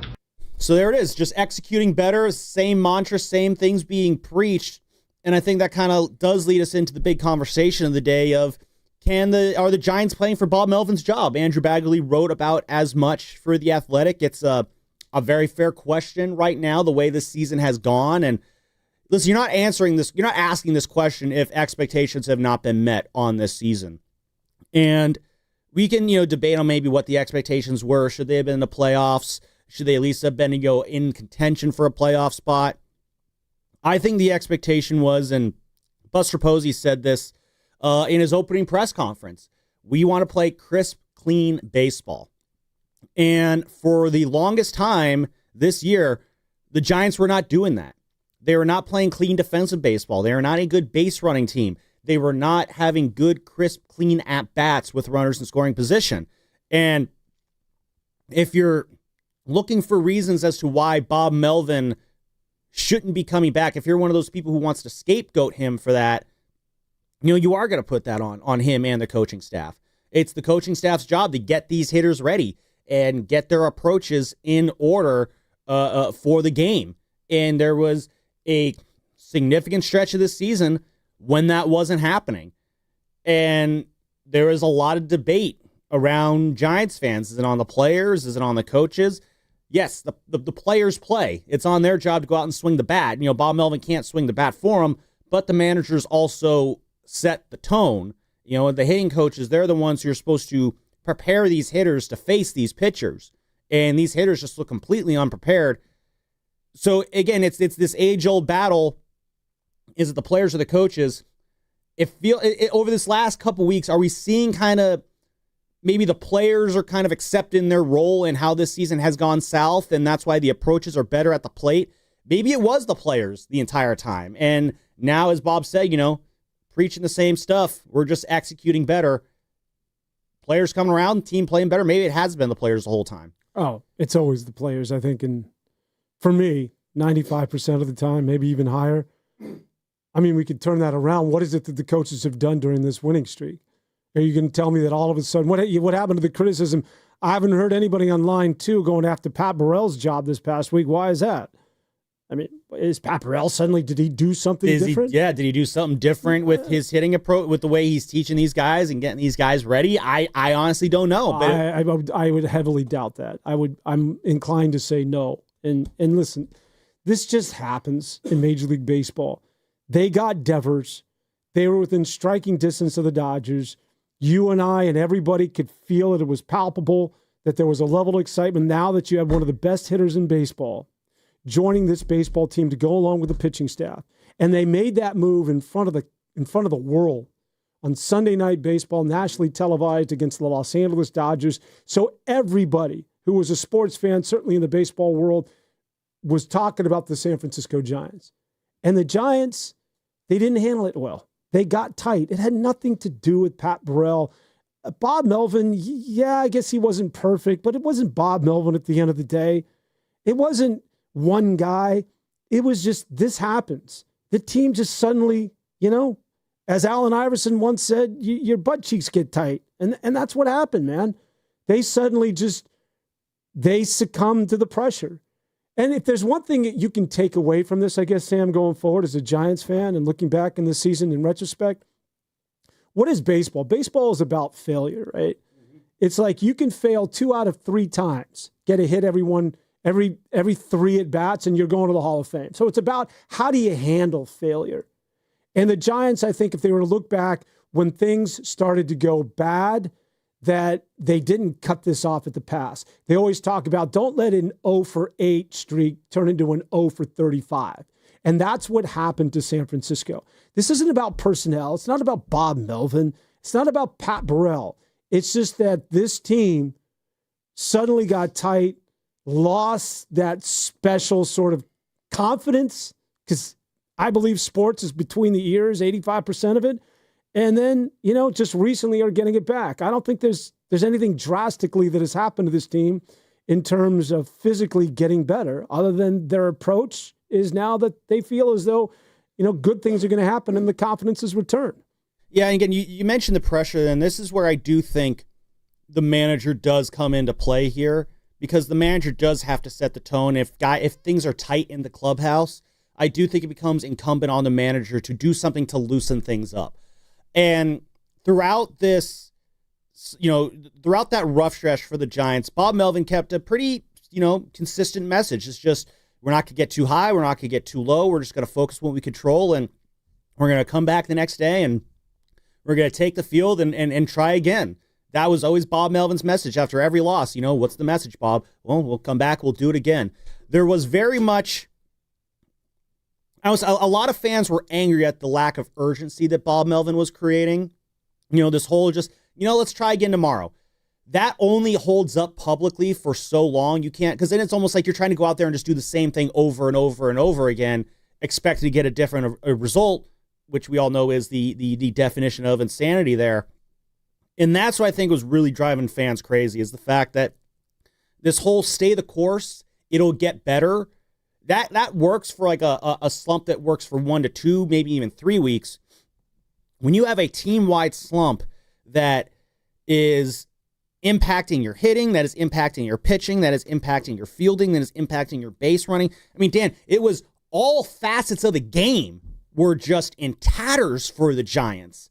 You can't keep preaching, stay the course, it'll be all right, we'll get it back together, when every day it's just the same thing over and over again, and it's not getting better. That's where I think when we talk about what could Bob Melvin had done better, it would have been shifting that mindset, providing some sort of fire there. That's what fans want. But then on the other hand of it, I don't know if that's not Bob Melvin's style, then is the goal to go out and get a guy who has that style? I mean, Aaron Boone, that's kind of his style. He's a fiery guy. How many Giants fans would want him managing this team? I don't think Aaron Boone makes this team that much better of a manager. I think he is a lot of performative theater on the baseball field when he goes out and gets thrown out of games and screams at umpires and stuff like that. Sure, it's fun to watch on TV, and I'm sure that the callers in New York have a lot of fun talking about it, but the goal is to win baseball games here. And I think if you switch teams, put Bob Melvin on the Yankees, Aaron Boone on the Giants, my guess is at the end of the day, you're still having a very similar record and performance, albeit you're just getting it in a different way. Yeah, and again, I'll sort of put this to you, and it's not that I disagree with you, but just sort of, because we speak in generalities, as Alex did when he called in earlier. What is it specifically that Bob Melvin should have done? Should he have tossed the post-game meal? I mean, again, I'm not disagreeing with you. I'm just curious to sort of pinpoint it when you say that his attitude should have changed. So what specifically should he have done? You see, I think that is a very good question, because to your point, yeah, there is no, like I said, I think I said this I said this a couple weeks ago, there was no rah-rah speech that's going to save this team. Yeah. It's just a simple matter of fact that they have to play better. But that's where I think what Bob Melvin could have done differently is maybe the messaging publicly could have been better. I think we've talked about this in the past. Steve Kerr is very good at using the media to call out and motivate players. And he'll even say, there's the famous incident with him and Pods last year. He told Pods, I'm going to rip you in the media. Get ready for this. And then he went and he ripped Brandon Pajemski in the media. That's how you do it. Would Giants fans have liked it if maybe Bob Melvin said things like, yeah, Willie Adames, he needs to be able to have better at-bats in these situations. Yeah, Rafi Devers, I know it's been a transitional year for him, but he needs to buckle down and get back to, being the player that we know he can be. If Bob Melvin said things like that post-game, are fans feeling different about him, do you think? Because then he hasn't really called any players out. Not that I can remember. I don't know, Steven, can you recall him actually calling a player out directly in that way? Not directly in that way, and he's had opportunities too. I mean, you talk about Elliot Ramos, all the mental mistakes that he's had, the last 2 months in this stretch, and he's had every opportunity to do it. He hasn't done it, and Ramos has defended him in the media because of it. Yeah, and Ramos has, to an extent, kind of rewarded Bob for his faith because he's still playing very good baseball. Bob Melvin never has called out Jung Hoo Lee, despite having ample opportunity to. He's had a lot of questions thrown his way about Jung Hoo Lee. Never threw him under the bus for anything. And again, Lord knows he's had opportunities. I remember John Shea asked, I think straight up, would you think about benching Elliot Ramos after the infield fly rule incident? And Bob said, no, I'm not going to do that. I remember asking him, would you give guys days off to kind of help spell them a little bit? And he's like, nope, we need their bats in the lineup. I'm going to keep going with them.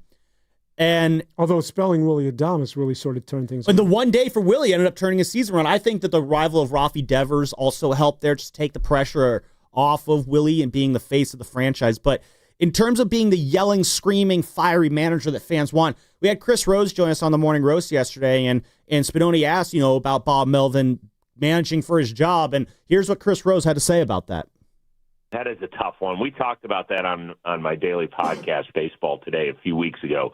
It was in the middle of that stretch where defensively they were horrific, and Ramos was running himself like Yasiel Puig had been his base coach or something. Like he didn't know what was going on out there. Those are areas where you would think it falls a bit on the coaching staff, right? If you don't feel like there's effort, I feel like there's been effort. I just don't think the team is very good offensively. Finally, it's been nice to see Willie Adames kind of have a nice 4 to 6 week run. I think that's great for him. I don't know, guys. What's going to make a big difference with that team? And I know people can't stand his kind of wine and cheese feel to him. Where's the fire? Where's that speech that's going to make me go to the next level? Well, that doesn't really happen in this sport very much. It's just dealing with personalities, making sure everybody's happy for 6 months of a very long season. And I just think that it's really more on Buster Posey trying to fix this offense because it has been brutal to watch at times. So pretty clear cut there, Chris, not really putting it a whole lot on Bob Melvin because he's just not that guy. A lot of managers are not that guy anymore. You can't just flip the days of the Earl Weavers and the Jim Lelands who would, chew guys out and smoke cigarettes at you. Those days are long gone. Billy Martin. Yeah, Billy Martin days. You don't have those kind of guys anymore. And so it's going to be a more measured response when times are bad. And people don't like measured response. We like, crazy yelling, screaming thing. And the other thing that Chris says there, it's, he puts it on Buster Posey and the players there. In terms of the roster has to be better, and the players, they simply have to hit better. And so, I don't know, what's your takeaway from what Chris has said? I agree with. I'm a Chris Rose fan, and he couldn't have put that more succinctly. He's spot on in my estimation. And yeah, and also, to your point, I think people gravitate to theater. I hesitate doing this, but look at the political realm and the people that are running this country. A lot of it is just bluster in terms of being cerebral, well thought out, and intelligent, and doing the right thing and thinking 2 or 3 steps ahead. We want to see sort of the bluster and the noise. Mm-hmm. And we think that actually solves things, where at the end of the day, more often than not, it does not. I would say this, that when it does come to, when you're talking about, and this is true for basketball and certainly at professional sports in the NFL, when you talk about quote unquote playing for a coach's job, I'm not sure how applicable that phrase is anymore. I just think that when I think of today's player, pick a player on the San Francisco Giants. If I'm Casey Schmidt, I'm playing for solidifying second base and making sure that I get an opportunity next year. If I'm Elliot Ramos, I'm playing for a contract. Everybody, and baseball has created this. They have their own individual agendas, You were too. thinking about procuring your future because it's so tenuous as a professional athlete that maybe in the pecking order, I'm thinking about, keeping my coach. But it's in the top 10 things that I've got to do, it's number 9 or 10. Yeah, I mean, I think Matt Chapman's he's going to be trying to put it all out to keep Bob here. I think Willie Adames is trying to do that too, and those are your clubhouse leaders. Those are the guys who do set the standard. So if they're trying to play that way, you got to imagine the rest of the team's going to fall in behind them as well. And I think you can say the same for Logan Webb as well in terms of on the pitching side there. So, yeah, I do think the guys playing for... I will say this. The fact that the guys are still trying to play hard now, and Chris Rosium said, the effort is still there. I think that is an encouraging sign for Bob Melvin. Mm-hmm. It is a sign that he has not lost the clubhouse, and I will back that up. I don't think he's lost the clubhouse. I am in there, yeah. I don't think he's lost the clubhouse. The clubhouse demeanor. I mean, yeah, during that rough stretch, it definitely sucked. But even the best run teams, if they go through a stretch like that, it's going to be a lousy feeling in that clubhouse. Overall, though, the demeanor, the feel, and the culture of this clubhouse has been so even all year long. And I asked Bob about this pregame yesterday because he brought up just, one of the things he likes about this team is these guys have not, with the swings of this season, this team has not really reacted to those swings. And I mean by that is when the swings are really good, this team has not gotten, all up full of themselves. When the swings got low, these guys still kept their heads up and went about doing their jobs like they're supposed to. They didn't do those jobs well, but they still showed up and they were attempting to they were putting the effort in, as Chris Rose said. And here's what Bob Melvin has learned about the clubhouse culture from this season while dealing with the swings that we've seen. A lot of the leaders that we have, whether it's Willie or whether it's Chap and whether it's Logan Webb and guys that have been here a little bit now. Rafi plays every day. Rafi hasn't had a day off, right? He had a day off the other day, but pinch hit, so he's looking at potentially 162. It's the guys that go out there and post every day that create that type of vibe in the clubhouse, and it makes it easier for everybody to kind of fall in. So there is. As we had this battle of players versus coaches, who's responsible here? We're very good at putting the negative responsibilities. It's the coach's fault they're not prepared. It's the players' fault they're not hitting. But here it is, Bob, putting a positive on the players. It's the players who are responsible for the even-keeledness of this clubhouse, which, as it should be for any baseball team, the players do, for the most part, run the clubhouse, not the managers. But he puts it on the team leaders, Chapman, Willie, Rafi. They're setting the tone in terms of just what you're expected to do when you show up for work every day. And, credit to them, they have set the standard for how this team should operate. And that's why the effort's there. And those three setting that tone, I think, has everyone else kind of falling in behind to be like, you know what? This coaching staff has worked for us this year. We have not really worked for them. We got to turn that around here in this last month. So in that sense, the fact that these guys are kind of taking that mentality, it appears, that does bode well for Bob Melvin, because I do think, and I want to talk about what Buster Posey might do as well, because obviously all these decisions are going to be made by Buster Posey. I want to talk about that on the other side, because we did have Dave Fleming on the Morning Roast as well this week, and Dave made some good points about how Buster Posey operates at this job. And I don't know how much weight the month of September will have. I don't know how much weight the month of August will have. But this season will be evaluated as a whole. So I want to get into that on the other side. I don't have an issue if Bob Melvin is canned. I'm not. I think I've been on record saying I've never been a Bob Melvin guy, just because from a personal standpoint, he bores the hell out of me. But I don't think that you could point at him. He's been part of the problem. But again, this just gets back to, as a fan's reaction, we as fans want to say, there goes the bad guy. Once again, don't make me do my Al Pacino Scarface imitation again, but we need to point a finger at somebody. And in this instance, it's so frustrating because it's been a collective team that just got tight, and that mojo left that room and hasn't returned until about a month ago, or until about a week ago, and that's nobody's fault. But if you fire Bob Melvin, I'm not going to sit here and defend it. And I'm not going to be, I'm good either way, but I just think all of us have to realize that it's not on Bob Melvin when things went wrong for this team this year. That's Dan Devone. I'm Sam Lubman. More of this Bob Melvin conversation on the other side. 888-957-9570 is the number.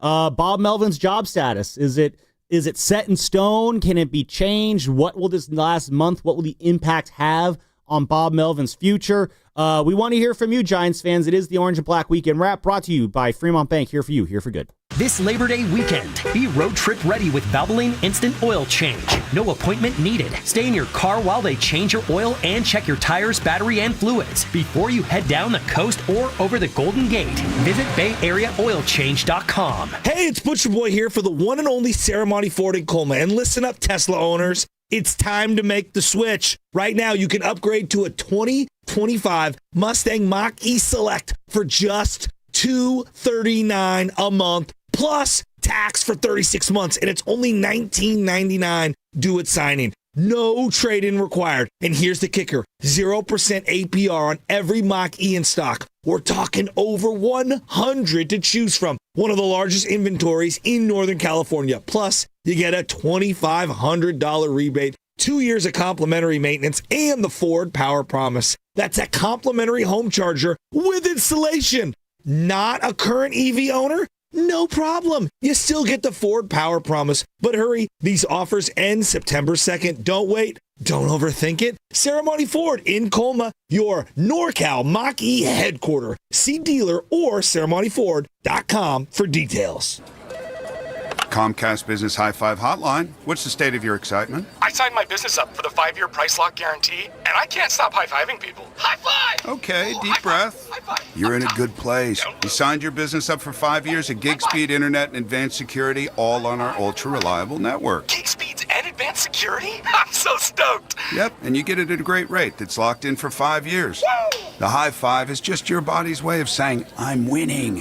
So this is natural. High-fiving everyone you see in a state of business savings enthusiasm?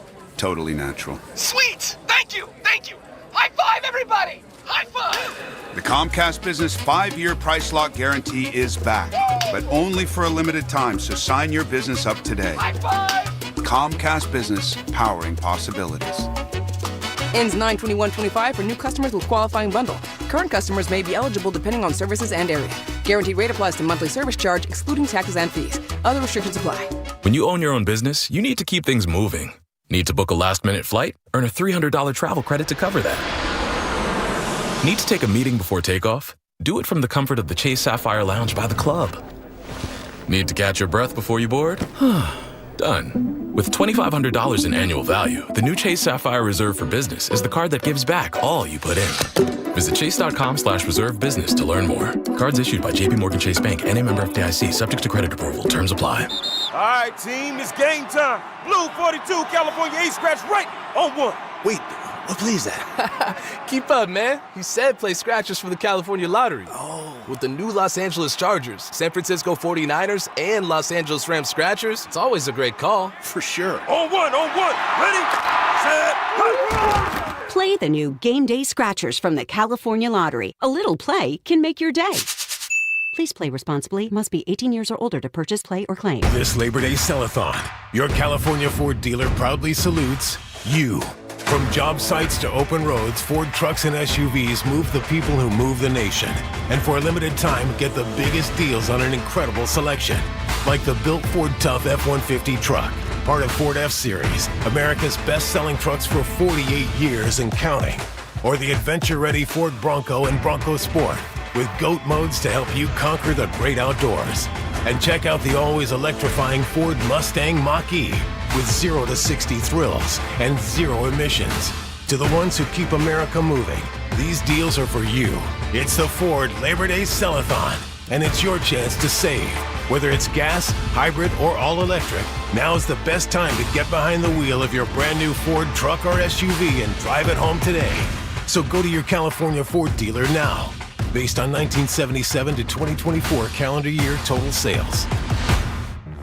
If your end of summer plans don't include a trip to Macy's, then you're missing out because our Labor Day sale has huge savings to wrap up the season in style. Like dresses from Karl Lagerfeld and INC, 100 and under. Plus, just what you need for fall, like Levi's for your whole crew, 30 to 40% off. It's also the best time to update your home with our lowest prices of the season on furniture, mattresses, and more. Hurry in. Macy's Labor Day sale is going on now. Savings off already reduced prices. Exclusions apply. Presenting A Gain Fling's Love Story. Dear love of my life, we were on the 12B bus this morning when I caught a whiff. A scent so fresh, so life-changing, I had to find its source.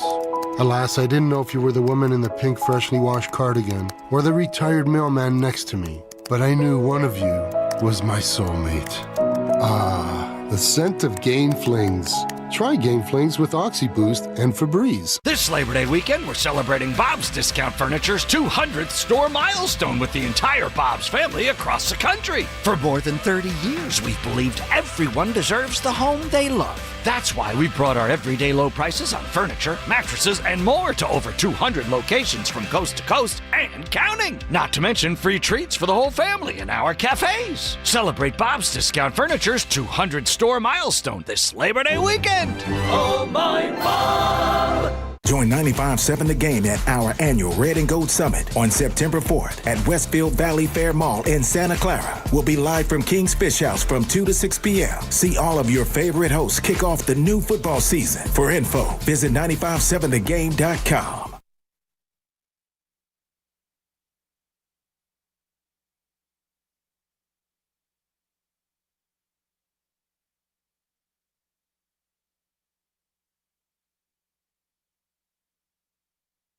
I'm buying stock in Andrew Wiggins. Now back to the best Giants talk in the Bay. The Orange and Black Weekend Wrap on 95.7 The Game. Are the Giants getting hot, hot, hot? They got the fire. They got the fire. They are hot, hot, hot. A little offbeat there. It is the Orange and Black Weekend Wrap. I'm Sam Lubman. That's Dan Devone. Steven Risotto's the one playing this musical bed right now. Zach Green's the one answering the calls. We got a couple calls that we are going to get to. We are talking about Bob Melvin today, though, and we are responding to the Athletic article that Andrew Bagley wrote. Andrew Bagley, who obviously does a great job covering the Giants for the Athletic, wrote the piece, "Are the Giants playing for Bob Melvin's job? It's an open question." And we're debating how much of this season is on Bob Melvin, how much it is on the players. And as I stifle a burrito burp there, had a great breakfast burrito from Angel Cafe this morning. And yeah, it's really making me want to go back to, well, there too, but it's making me want to go back to bed. So, but anyway, yeah, we are talking about Bob Melvin and What's his in a future. Breakfast burrito? This one, I got a sausage avocado. There was sour cream in it, potatoes, cheese. There's got to be some eggs, otherwise what constitutes the breakfast part of the burrito? Yeah, there are eggs. I said eggs, right? Oh, there were eggs. I guess that's just kind of implied that there are eggs in the breakfast burrito there. So we are talking about, the future of Bob Melvin and can he have his job saved here in the last month? We asked Dave Fleming about this on the Morning Roast the other day, and obviously not the easiest question for Dave to have to ask. I don't like having to make him speak for Buster Posey in that sense. So I did ask him, the question was, Bagley wrote this piece. Is it a stretch to say that? How do you read this situation? And this is how Dave Fleming responded to that question. Yeah, I don't get that sense. I mean, I don't know. I just don't have a feel at all for how that evaluation is going to be made. I mean, I know that it just makes everything feel so much better playing the way they have in the last week. And it's not, the losing wasn't just they were losing games. It was also that they were just playing so poorly for a while. And that's a bad look for everybody. That's the kind of thing that gets those articles written. That's the kind of thing that gets everybody evaluated from the top all the way down to the bottom. And if you just play, even if you don't get to your ultimate goal, but you look like something close to the version that you envision, then it's just a whole different thing. And that's what was so confusing about that month, 6 weeks, 8 weeks. I mean, it was a long time where all of a sudden they just weren't even competitive so many nights. So, Dan, I got a question for you there after hearing what Dave said. And again, Buster's got to take the entirety of the season into account when he's making this decision. So if he does decide to move on from Bob Melvin, I don't think the answer is going to be, the reason is going to be because, well, after the All-Star break, you guys were really, really bad. If he does decide to keep Bob Melvin, he's not going to do it because, well, you guys played really well in September. I'm kind of curious, which Giants team do we've seen this year is the real Giants team? And by that, I mean this. In the first 71 games of the year, in the 71 games they played before Rafael Devers was acquired from the Red Sox and made an employee of Giants Baseball LLC, Incorporated Enterprises, Giants are 41-30. Honestly, won another game. They were 42. They're 12 games above 500 at one point. I believe, they're 41-39. That was, or 29. That's when they were 12 games above 500. And then they lost that Saturday game, 41-30. They had outscored their opponents 305 to 259 that time. They were hitting 233 as a team, striking out about 23% of the time. Then they acquired Rafi Devers and went 11-15 from the trade into the All-Star break. And then coming out of the All-Star break, they were 9-23. They hit 236 during that time, still pretty consistent strikeout rate. So from June 15th, Father's Day, all the way to last Friday night, the William Contreras walk-off home run, the Giants went 20-38 during that stretch. In all the games that did not take place during that stretch, the 71 games to start the season and the last 6, the Giants are 47-30 in that time.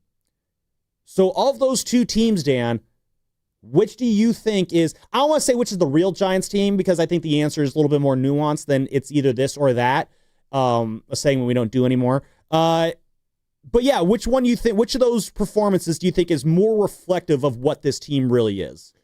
I think the team that we've seen over the last week is much more of a strong indicator as to who the Giants are. And I say that because look at the back of the baseball card. That's who Matt Chapman is, a good third baseman. Good point. Same with Willie Adames and the majority of these players. And I think they're playing more of the sort of baseball that resembles who they've been throughout their career. And that's why I think it's encouraging for this team going forward. Whether that moves the needle as far as Bob Melvin retaining his job or losing his job, that's not for me to call. And I couldn't be more sort of on the fence or indifferent one way or the other when it comes to a manager. If Bob Melvin was to go, I'm okay with that. And if Bob Melvin was to stay, I'm like, I could see the rationale there as well. So I don't think this is on Bob Melvin, once again, just to reiterate. But I do, to answer your question, I think that what we've seen of the Giants of late is more indicative of who they are, I think, collectively. And I think that month and a half, that 2 months of bad baseball was sort of the outlier. And again, it was just... It's a big outlier, though, and that's what hangs up a lot of people. I'm a big sample size guy in baseball, Dan, and 6 games does not a sample size make for me in baseball. That's not to say that, I'm trying to poo-poo this recent stretch here in this past week. You don't just win 6 games straight on accident. But they are playing a brand of baseball that is very reminiscent of what we saw in those first 71 games. And if they can finish out this season, if they can finish out the month of September, and I'm not saying make the playoffs. I'm kind of taking a playoff appearance off the board right now. But a strong finish, a 500, above 500 finish, maybe they miss the playoffs by a game or two, and that's going to really suck, because then you're just going to spend all winter thinking about what could have been rather than what could be next year. I'm curious to see how that... I think what we've been seeing lately, yes, I do believe that is more reflective of who this team is, because it does match what we are expecting. Matt Chapman is hitting like the Matt Chapman we expect him to be. Willie Adames and Rafi Devers, they've come around and started being the guys that we expect them to be. Rafi Devers especially, Dan, he is hitting so much better at home right now. As I pull up the numbers here, I got them in front of me here. Let me pull up that part of my notes reason. This is a guy from June 15th to July 31st, hit 160 at home. He hit 209 on the road in that span. So this is from when Rafi was traded all the way to the end of July, the trade deadline. Ever since then, though, in the month of August, he's hitting 360 at home with a 1.129 OPS. Got 5 home runs, and he's just absolutely crushing the ball. Him getting comfortable in this ballpark, I think, is absolutely a big, big reason why this team is suddenly playing so much better. Again, they had some home struggles earlier this month. We've moved past that. We're really seeing it here in this homestand that him hitting well is starting to carry this team. I don't know. Is that a Bob Melvin thing? Do we give Bob Melvin credit for that, for Rafi Devers coming along, or is that on the players? Because if that's on the players, then we're kind of taking Bob Melvin off the hook there. So the fact that guys are starting to hit like they are supposed to, yeah, I do agree with you. I do think that this is more reflective of what this team should be and not that 2-month aberration that we saw this past summer. I don't even think Rafi Devers knows who Bob Melvin is. I think he has an idea. He has an idea. I'm thinking tongue in cheek. Yeah, a little but when you're facetious talking there. about does Bob Melvin have an influence on this guy's hitting, Rafi Devers gets into the box and he's swinging from his toes, man. Every single approach, every single at bat. The Bob Melvin factor is not in his head whatsoever when he's well, no, but the comfort factor certainly is, though, and that's the comfort of adjusting to a new place. Going through a trade. Because, again, this is a guy who his entire career was with one organization. Yeah, but that doesn't involve Bob Melvin. No. But that's why I think this is the case for Bob Melvin then, because a whole issue that we dealt with this summer wasn't really his fault. Yeah. So you can't really blame him.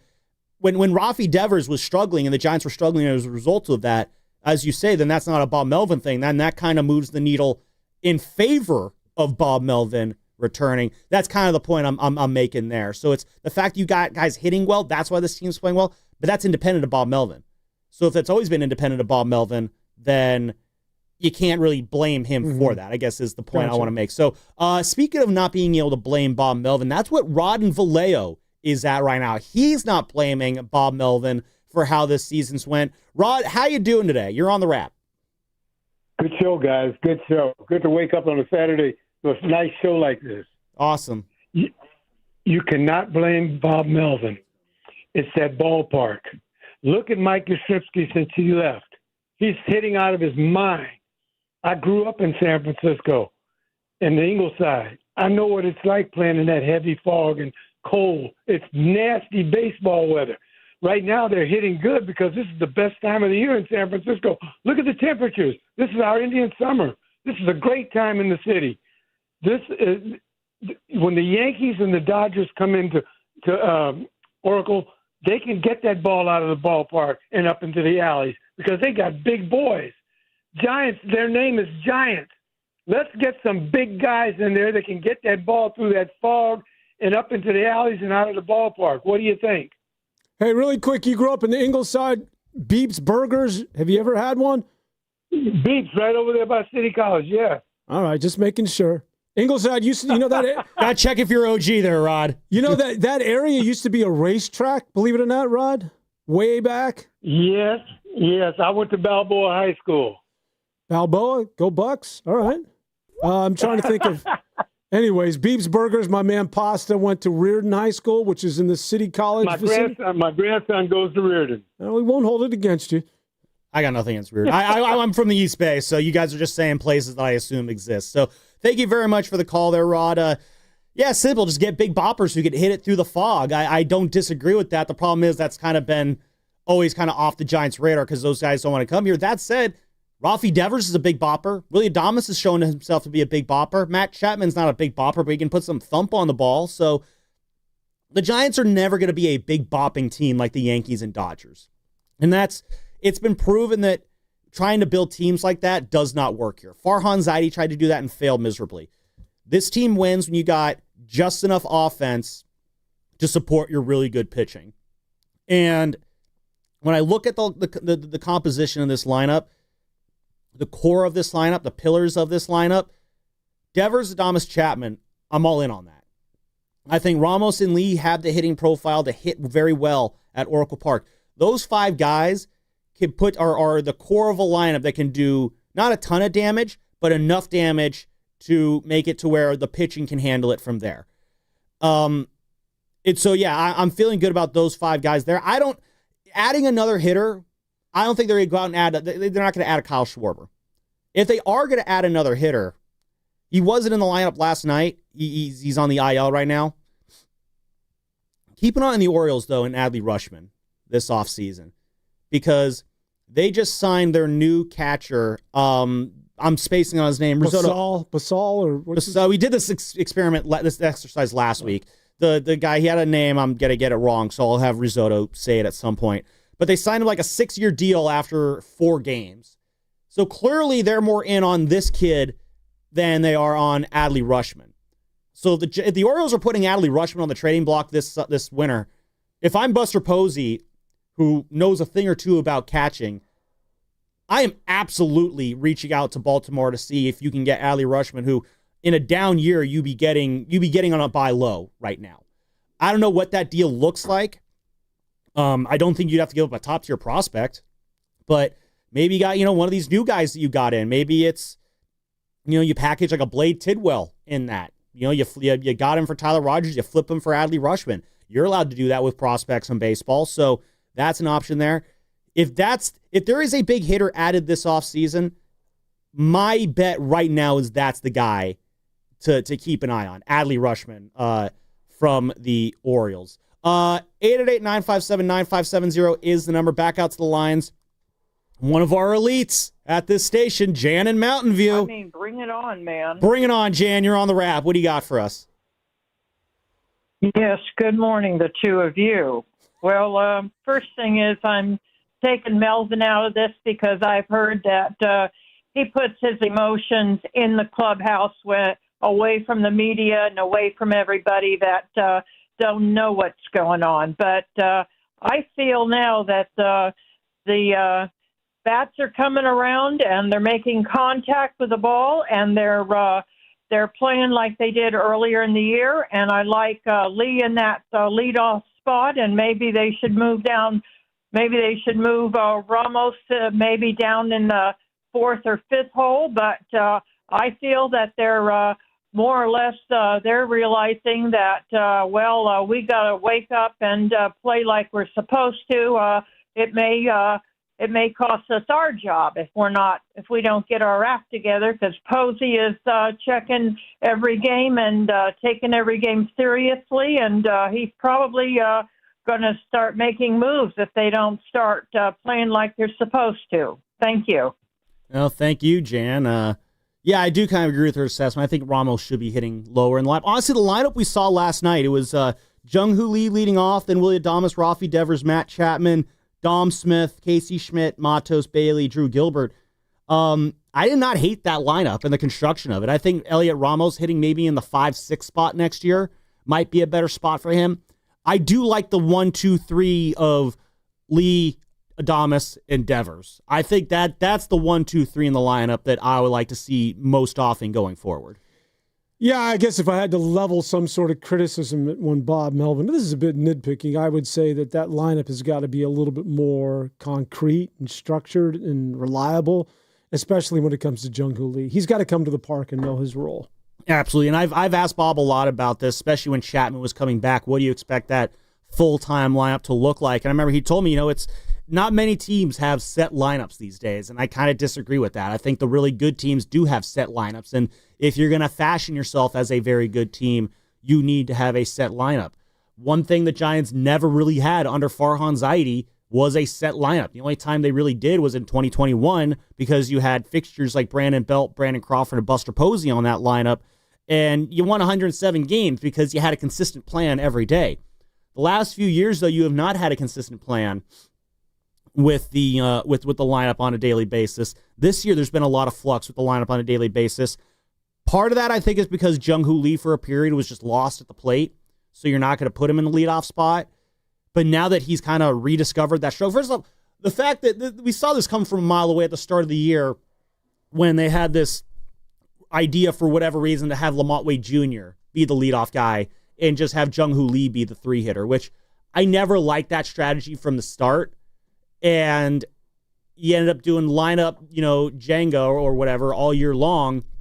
And now you finally got Jung Hoo Lee, it looks like, locked into a spot that he should have been in this entire time. Will be interesting to see what the lineup looks like today when that comes out, by the way, with Trevor Rogers, the lefty on the hill. Will Bob Melvin keep Jung Hoo Lee in the leadoff spot? Probably not. My guess is Elliot Ramos is going to be leading off against the lefty today. Maybe Jung Hoo will be in the 2 spot. He might even be in the 6 spot for all we know today with the lefty on the mound. 888-957-9570 is the number. We're talking about, whether or not Bob Melvin can manage his way back into the Giants fans' good graces here in the final month.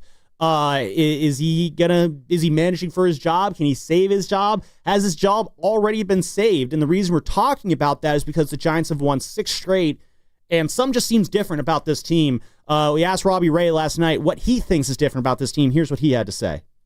I think a little bit of feeling a little bit of pressure in those weeks leading up to the trade deadline, feeling the pressure of the outside noise maybe just letting it get to us a little bit, and now we just are playing baseball and playing clean baseball, and I think we're just trying to control what we can control each and every day and go about our process the way we can, and I think guys are just doing a better job of focusing on what they can control.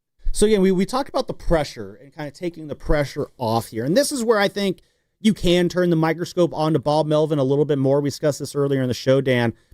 When you hear guys talk about, we felt a lot of pressure there and that kind of had us, playing tight, cheeks clenched. How much is it on the manager to figure out a way to alleviate the pressure when everyone's feeling tight? Like sometimes in the workplace, in our normal day-to-day jobs, if things are feeling tight or stressed, your boss will try and do something fun to loosen things up. Here at Odyssey, we do like a happy hour every month for everyone just to kind of let their hair down for a bit. Maybe it's something as harmless as a pizza party, just to kind of bring some food in and bring some smiles and new energy to the office. Is that on the manager to kind of, I'm not saying he needs to throw a pizza party for the team, but how much is it on the manager when a team is feeling tense and pressure and pressing as much as this team was? How much is it on the manager to alleviate that? Again, I don't know specifically what it is that you do. Yes, and who knows? We've also talked about this. We're not privy to everything that happens behind the scenes in that clubhouse, so we don't know whether he's made an attempt at this or not. But he's not going to come in a full-on, dressed as Bozo the Clown or doing a cartwheel trying to make people laugh. Like, it's... I mean, can we try that, though? Can Bob, can you dress as the clown and do a cartwheel around the clubhouse today? Just for fun. If he was to dress as someone of the opposite sex, who would he could dress as somebody that who could he pull off? Dolly Parton. I don't see Bob Melvin as being. What is going on? If Bob Melvin showed up to work dressed as Dolly Parton, I think that gets some laughs in the clubhouse. Let me say, do not laugh at Dolly Parton. She's one of the most I love Dolly Parton. One of the most philanthropic people, one of the most genuine, nice people that actually gives a rip about mankind. And Dan, she's like atop my power rankings of who I want the next president to be. I wouldn't go that far. But. Well, I mean, you look at the other options. So, yeah, this is one of those things, man. It's just, again, I know the manager only does so much. And I'm one of those, and I think, Posse, you and I agree on this a little bit, is that you fill out the lineup card. You make sure you have the respect of your players. You make sure that they go out and play hard for you. And then, you can nitpick, you're pulling a pitcher too early. Why'd you stay with that guy too long? But everybody essentially manages the same way. It's just you got to make sure that you create the proper energy. And then it's up to the damn players, man. Players got to play. Managers only have so much impact in today's game. And I want to get into that more on the other side because I do think there is a good angle that you can take in terms of, yes, it is on the players here. And again, I mentioned the pillar players, Matt Chapman, Rafi Devers, Willie Adames. They're the biggest key, obviously, in the Giants having success or failure. And I do think that the fact that the Giants performing well, coinciding with Rafi Devers, Matt Chapman, Willie Adames playing well, that's not a coincidence. It's not supposed to be a coincidence. It's supposed to be how Giants baseball is supposed to work. And so in that sense, it leads me to believe that I don't think maybe Bob Melvin might not have been responsible for any of the Giants' struggles this year. I want to get into that on the other side. Before we do, though, I do want to let everybody know that this Thursday, not Wednesday, Thursday, September 4th, is the 2025 95.7 The Game Red and Gold Summit. It is happening live from King's Fish House at the Westfield Valley Fair Mall in Santa Clara. Willard Dibs, they're going to be live from 2 to 4. And then at 4 o'clock, all the hosts are going to show up. Spadoni, Shasky, Guru, Steiny, and the aforementioned Willard and Dibs. And they will be all there from 4 to 6. Come on out. Hang with us as we get you ready for the football season. Great food, a great place, and your chance to hang with all the hosts. That's this Thursday, September 4th at King's Fish House at Westfield Valley Fair in Santa Clara. Come out and get the season started with a bang, bang Niner gang. Experience the ultimate in shopping, dining, and entertainment at Westfield Valley Fair, your game day destination. Catch all the games this season at King's Fish House, the go-to spot for sports fans and for 95.7 The Game. All of this brought to you by Fremont Bank, here for you, here for good. Fun times at Starbucks. Ain't nothing gonna break my stride. Nobody gonna slow me down. Don't let pneumococcal pneumonia break your stride. If you're 50 or older, you're at increased risk. So be proactive with Capvaxive pneumococcal 21-valent conjugate vaccine to help protect against invasive pneumococcal disease and pneumonia caused by certain types of pneumococcal bacteria. Capvaxive helps protect against the strains of bacteria that cause about 30% more IPD cases than any other pneumococcal conjugate vaccine in adults over 50, according to national-level CDC stats. Regional variations may exist. Don't get Capvaxive if you're allergic to the vaccine or its ingredients. Tell your doctor if you have a weakened immune system. Common side effects include injection site reactions, feeling tired, headache, muscle aches, and fever. Capvaxive does not protect against all strains. For more information, call 1-800-927-8888 or visit capvaxive.com. Ask your doctor or pharmacist about Capvaxive.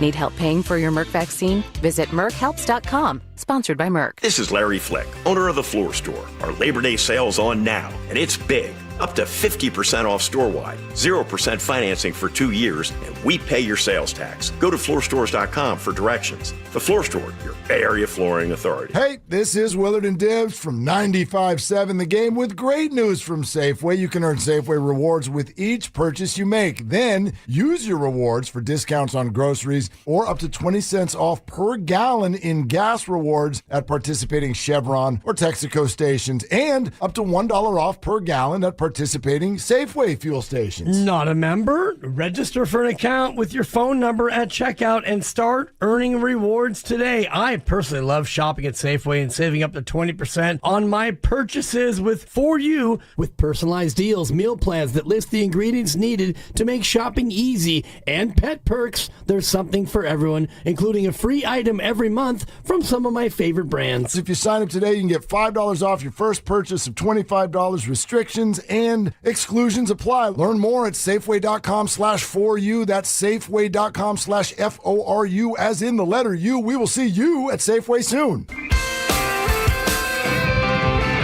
1-877 Cars for Kids. KARS Cars for Kids.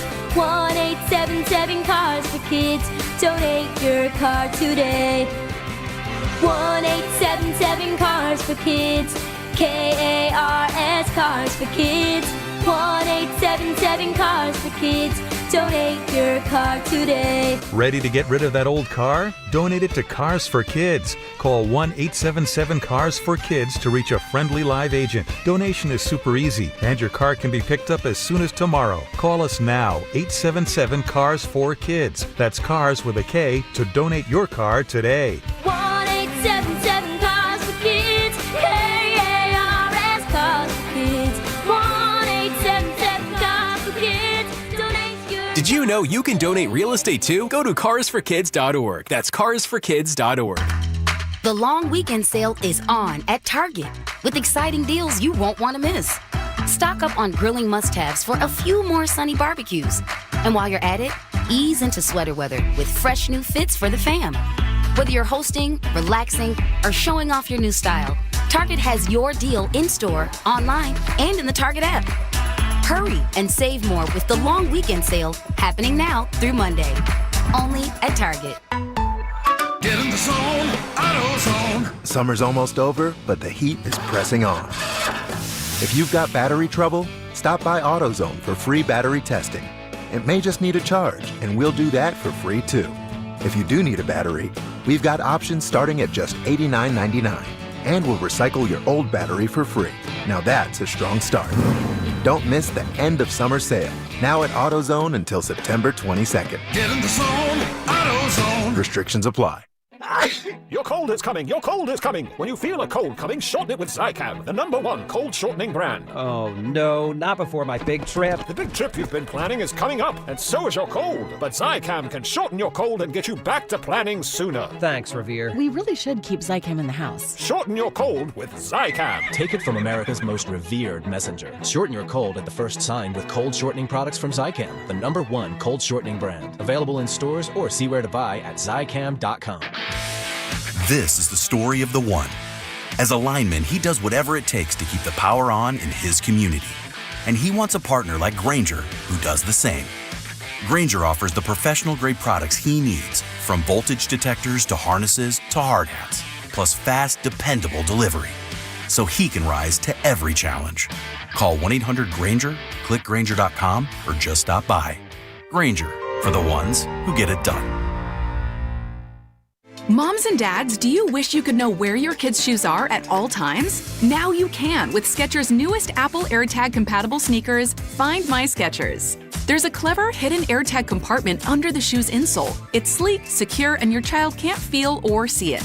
Then you can check where your kids' shoes are on the Find My app. Plus, they're available for boys and girls. Get Find My Skechers at Skechers.com, a Skechers store near you, or wherever kids' shoes are sold. Apple AirTags sold separately. You're listening to 95.7 The Game, KGMZ FM in HD1 San Francisco on Odyssey Sports Station. Always live on the free Odyssey app, Twitch, and YouTube. Powered by First NorCal Credit Union.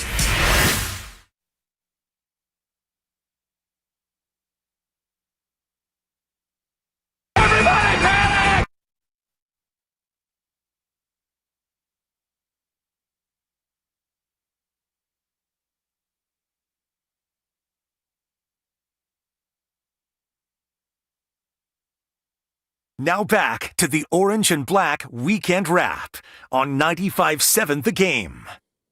Oh, crazy. That's just how we roll. R.I.P. Ozzy Osbourne.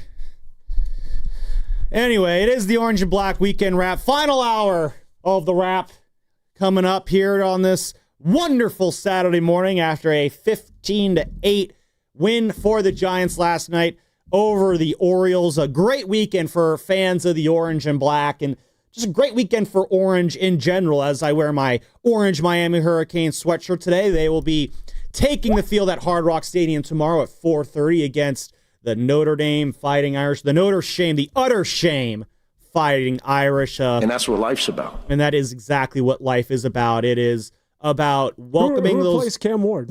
Carson Beck, unfortunately. Why is that name familiar? He was Georgia's quarterback last year. That's right. Jeez, his thing is in big games, he throws interceptions, which, yeah, I'm not super thrilled about that. But, you know, they threw $4 million at this dude and then he dated one of the Cavender twins. Oh, is that right? Yeah.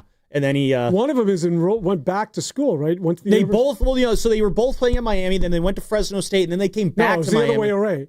They were at Fresno State, and then they transferred to Miami. Well, I think they went back to Fresno State. Oh, really? You can there are no rules in college anymore, Dan. You can transfer as much as they want, and especially when you're an attractive social media influencer in the process too. Everybody wants you. Why they would go to Fresno, I had no clue. Imagine willingly going from Miami to Fresno. I don't understand that logic. They must be from the beautiful Central Valley. They're oh, geez, that's not an excuse. Even if you're from Fresno, that's even more of an excuse to never go back. I mean, that was the whole motivation. When the Giants had their AAA team in Fresno, that was literally the motivation. Play well, or you will have to live in Fresno. Shout out Lo Neal. Exactly. Yeah, Lo Neal, he makes it work. Well, he's more Lemoore than Fresno, but I guess that's kind of one half dozen of the other. It's all the same out there. But yeah, they did that, and then he transferred to Miami. They gave him $4 million. And then he immediately started dating one of the Cavender twins. One of them is like engaged or something, so he was dating the one that wasn't. Hey. And then almost like immediately moved on from her. Let's just say that. And so yeah, he is the starting quarterback for your Miami Hurricanes. How do you think Cam Ward will be? I was never a big Cam Ward guy. Oh, Cam Ward is everything. He's gonna. I wish him when the Titans come to town. Great guy. No, I think he's gonna be very good.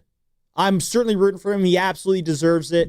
It kind of sucks that he's on Tennessee, an organization that is perpetually, historically, just going absolutely nowhere in life. But yeah, Titans come to town December 14th. I might have to try and go down to that game and see Cam Ward in action. I mean, he was such a treat to watch last year. The way he's the reason Miami won 5 or 6 of their games. It would have been a 7-win team if that Cal game was single-handedly. His second half was ridiculous. His worst and best work were in that game. The sweltering heat of that game that night. That was like 98 or something at kickoff at 7:30 in Berkeley. It was sweltering in Strawberry Canyon that evening. That was one of the most unpleasant weekends weather-wise ever.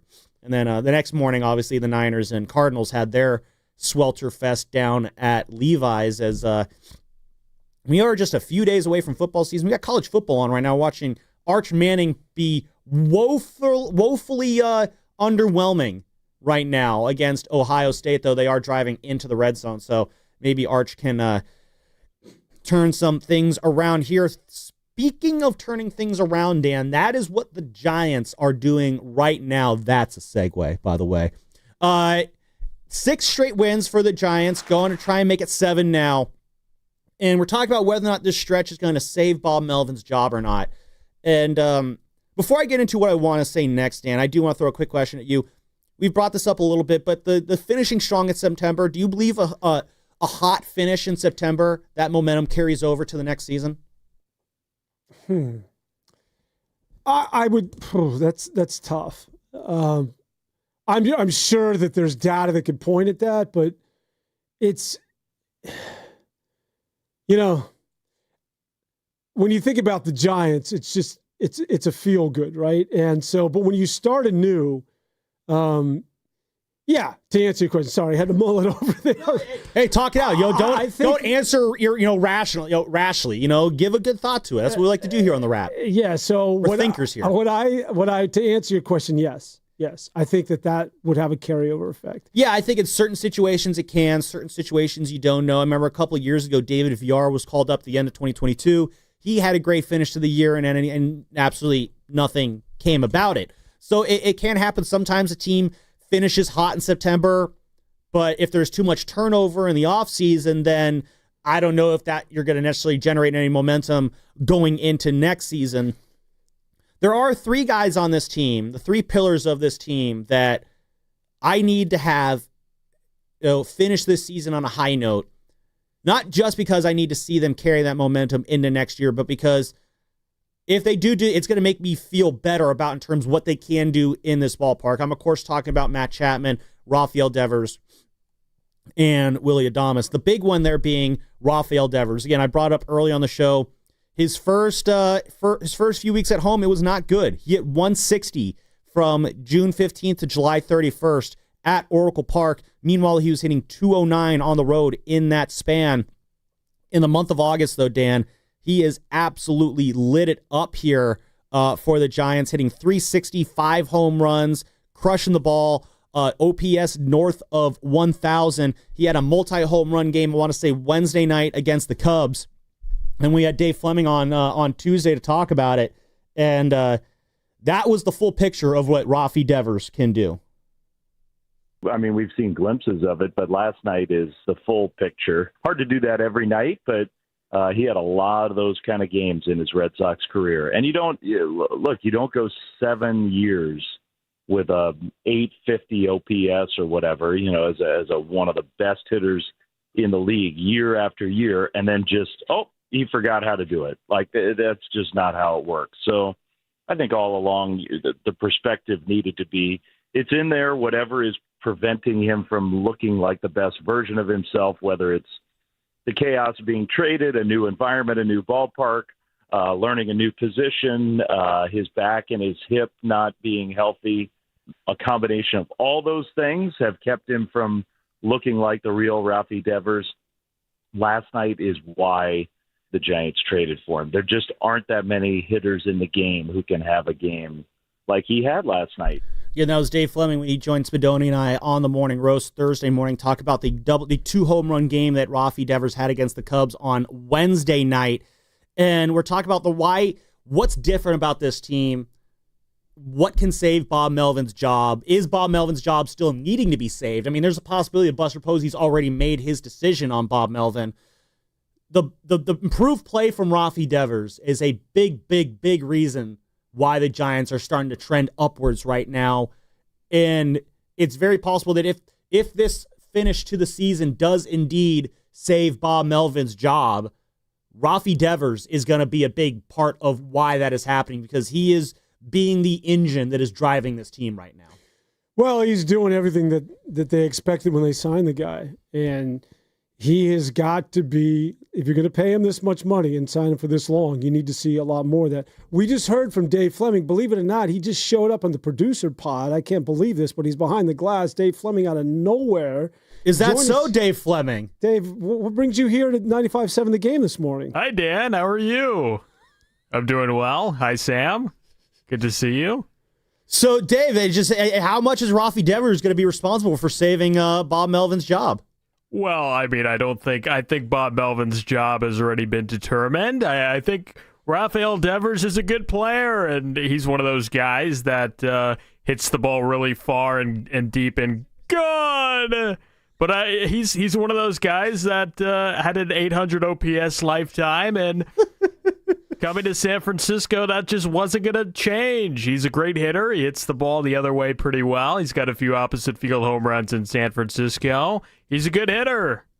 Dave, don't you got to get up to Corvallis? You got a football game tonight. I do. Who do I have? What game am I calling? I don't even know. Oh, all right. Well, that's good to know. That is Steven Risotto's Dave Fleming.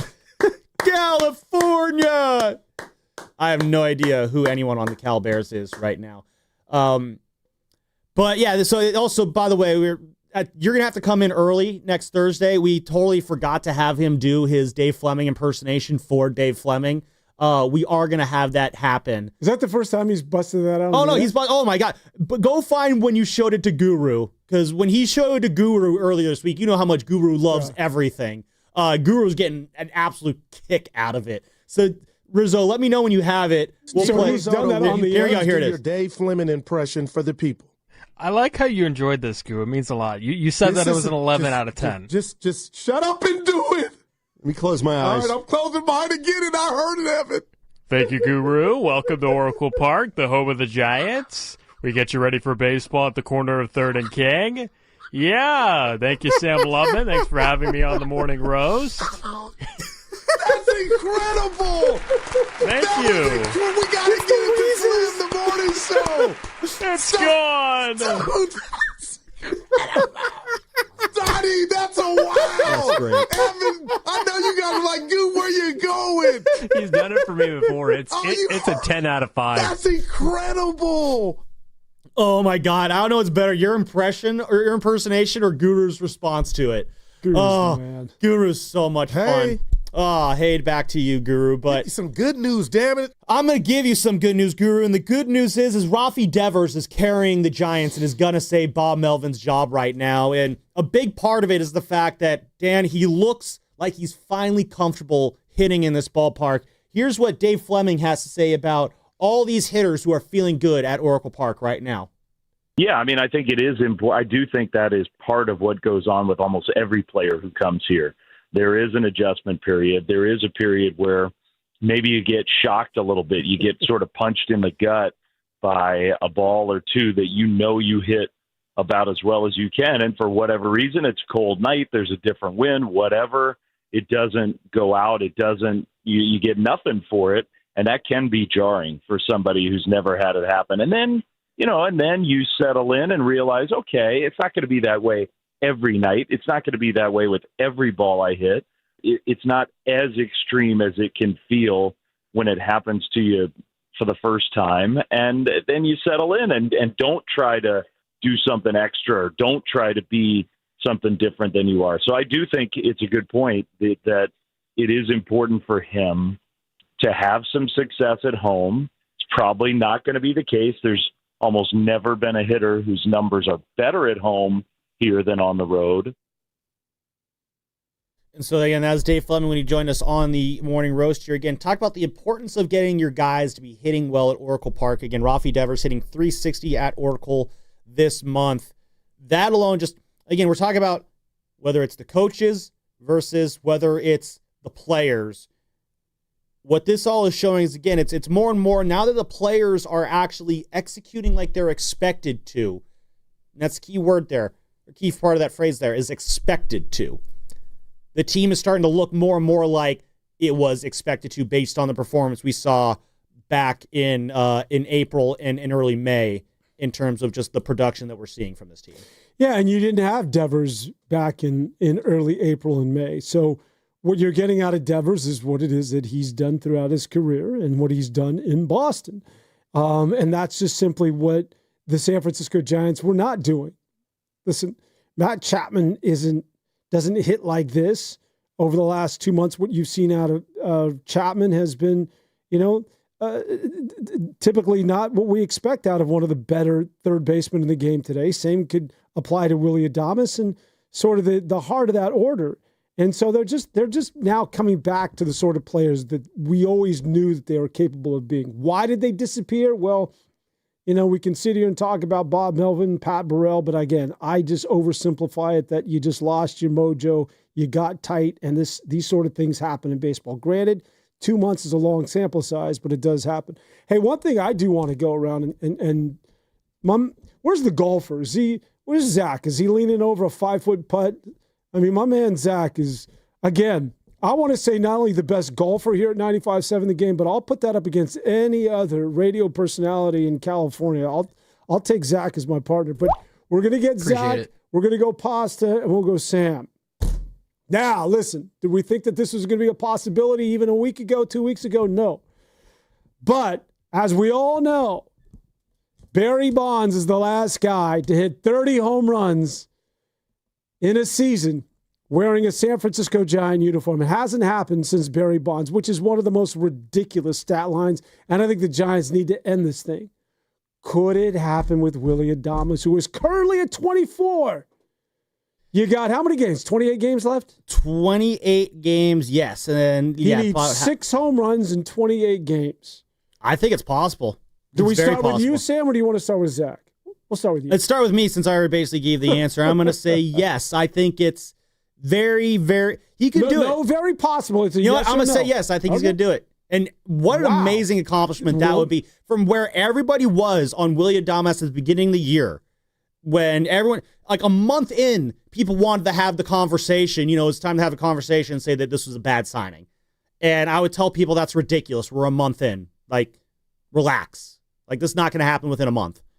2 months in, what's going on here? Relax. He gets hot as the year goes along.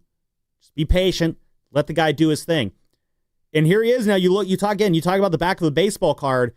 He is putting together a season that... very similar to what he did in Milwaukee. By and large, is very similar to exactly what he did in Milwaukee, what he's been doing his entire career for the most part. He is right around... The batting average is lower than you want, but overall, Willie Adames is starting to look like, or at the end of the year, he will look like exactly the guy the Giants paid all this money for.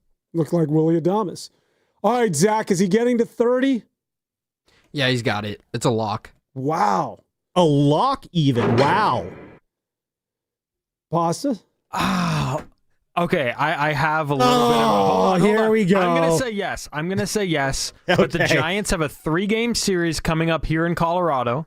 Not here in Colorado, but in Colorado at Coors Field. That's what unlocked him, right? I want to say it was that trip. It was that series. Yeah, we had the off day on Sunday, the off day on Monday, so you had 2 days off in a row. And then, he got going in that series in Colorado. And then it's also the series where Randy Rodriguez started to go south, but we can get that next segment. And if he does not hit 2 in this series, then it's a no. But the Giants also have the Rockies to close out the year. A lot of their games coming up here are against teams under 500, excluding the Los Angeles Dodgers. But they go to Arizona. That's a pretty hitter-friendly ballpark in the desert at Chase Field. I'm going to say yes. I think that he's got it in him, and but he's got to take advantage of bad pitching. A lot of these teams have bad pitching, especially Colorado. I'm looking at that Coors series. I am kind of curious if he did break that streak and become the first guy to hit 30 home runs since Bonds did it in 2004.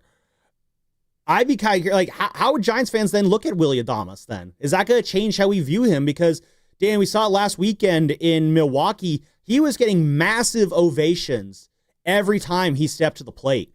And I got to wonder, could he ever get that same love here? Because Willie, he wasn't an original Brewer. He was acquired halfway through the 2021 season. and then endeared himself to that fan base. So this isn't like the Brewers were celebrating the return of a homegrown hero. This was a guy who was acquired in a trade midway through a season and then just took off running with that fan base. Could he ever get that same amount of love here in the Bay Area amongst Giants fans? I think it all depends on, like a lot of things when it comes to the Giants or any other professional team, they've got to win. It's the same reason why all those players, whether it's Lincecum and Posey and Mad Mom, all of those guys are beloved because, a large part because they're synonymous with World Series victories.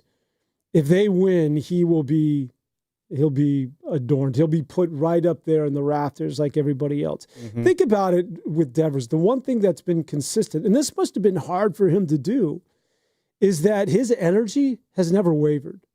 From day one, even when he was that slump, he was the first guy out of the dugout to remember that, where he was getting a lot of. Well, I was thinking it was Richie and Queens calling the $180 million cheerleader. Yeah, and that's never stopped. And so he's been pretty genuine in that regard, and I think that you got to give it up for this guy. So if he gets 30 home runs, which is the first step, if he becomes this sort of player and continues on this path next year, and this team wins and goes deep into the playoffs, he's going to put himself in that rarefied air as being one of the great San Francisco Giants, no doubt. And he absolutely has the personality to make this fan base fall in love with him. And you are starting to see, whenever I go to games, Dan, I like to see who's wearing what jerseys.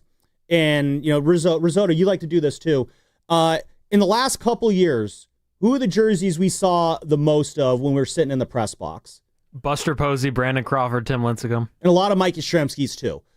Logan Webb. Year, a few Logan Webbs. This year, though, I'm seeing Jung Hoo Lee's. I'm seeing some Devers jerseys in there. You're seeing a lot of Adames jerseys.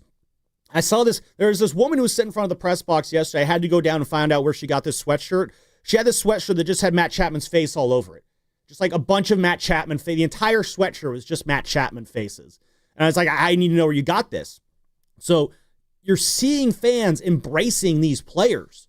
And that's what Giants fans love to do. So seeing Willie perform like this, seeing him inch closer and closer to that 30 home run threshold, if he did get that, I think, it absolutely locks him into, I don't know about locks him in, but like it puts him on the trajectory to being one of the most all-time beloved Giants. Or maybe not all, but he is going to be a very beloved Giant at the rate that he is going there. He has the personality for it, and I'm so glad that he's finally shaken off that rough start. Curious to see how next year goes. If he gets off to a cold start in April again, if we're going to have the wherewithal to sit back, like, you know what? We went through this last year. Let's kind of let this play out. Hopefully, since we've seen it happen once already, we'll be more patient if it happens again next year. I don't expect that to happen, and here's why. It's because, to your point, now he's acclimated to his new home. He doesn't have the pressure, and whether you want to admit that or not, the pressure of what it is that he did in Milwaukee, the big contract that he signed, I think was clearly evident and had a lot to do with his slow start. And the same thing this is why I think the team could hit the ground running next year. The same thing with Devers. Now, Devers isn't coming into this thing as like, okay, you're the savior. Take us to the promised land. We're within striking distance of the Dodgers. We just got you the best hitter in baseball. Let's go. He doesn't have to deal with any of that as well. They are now San Francisco Giants. They're teammates. They know they're familiar with the park and they're familiar with the team. And I think that a lot of what it is that the Giants had to deal with these new faces is not something that they're going to have to sort of overcome next year. Matt in the city, I see you. He has a question on baseball expansion. We'll squeeze that in very quickly on the other side. Do want to talk about Randy Rodriguez a little bit. And also, we talked about Rafi. We talked about Willie. What if I told you maybe Matt Chapman might be the most important of the big three? We'll get into why as well on the other side. Final 30 minutes of the Orange and Black Weekend Wrap coming up. Where's it going? We'll find out on the other side. Stick around. All that brought to you by Fremont Bank. Here for you. Here for good. Oh, heck yes. This Labor Day weekend, be road trip ready with Valvoline Instant Oil Change. No appointment needed. Stay in your car while they change your oil and check your tires, battery, and fluids before you head down the coast or over the Golden Gate. Visit BayAreaOilChange.com. I knew that I was not living the life that I wanted to live. Buprenorphine, it gave me the time and space to take life one step at a time. I am living proof that recovery is possible. Get treatment. It works. Learn more. Visit livingproofsf.org. Save on coffee cravings at Whole Foods Market. Get 33% off select ready-to-drink multi-serve coffees with Prime through September 2nd.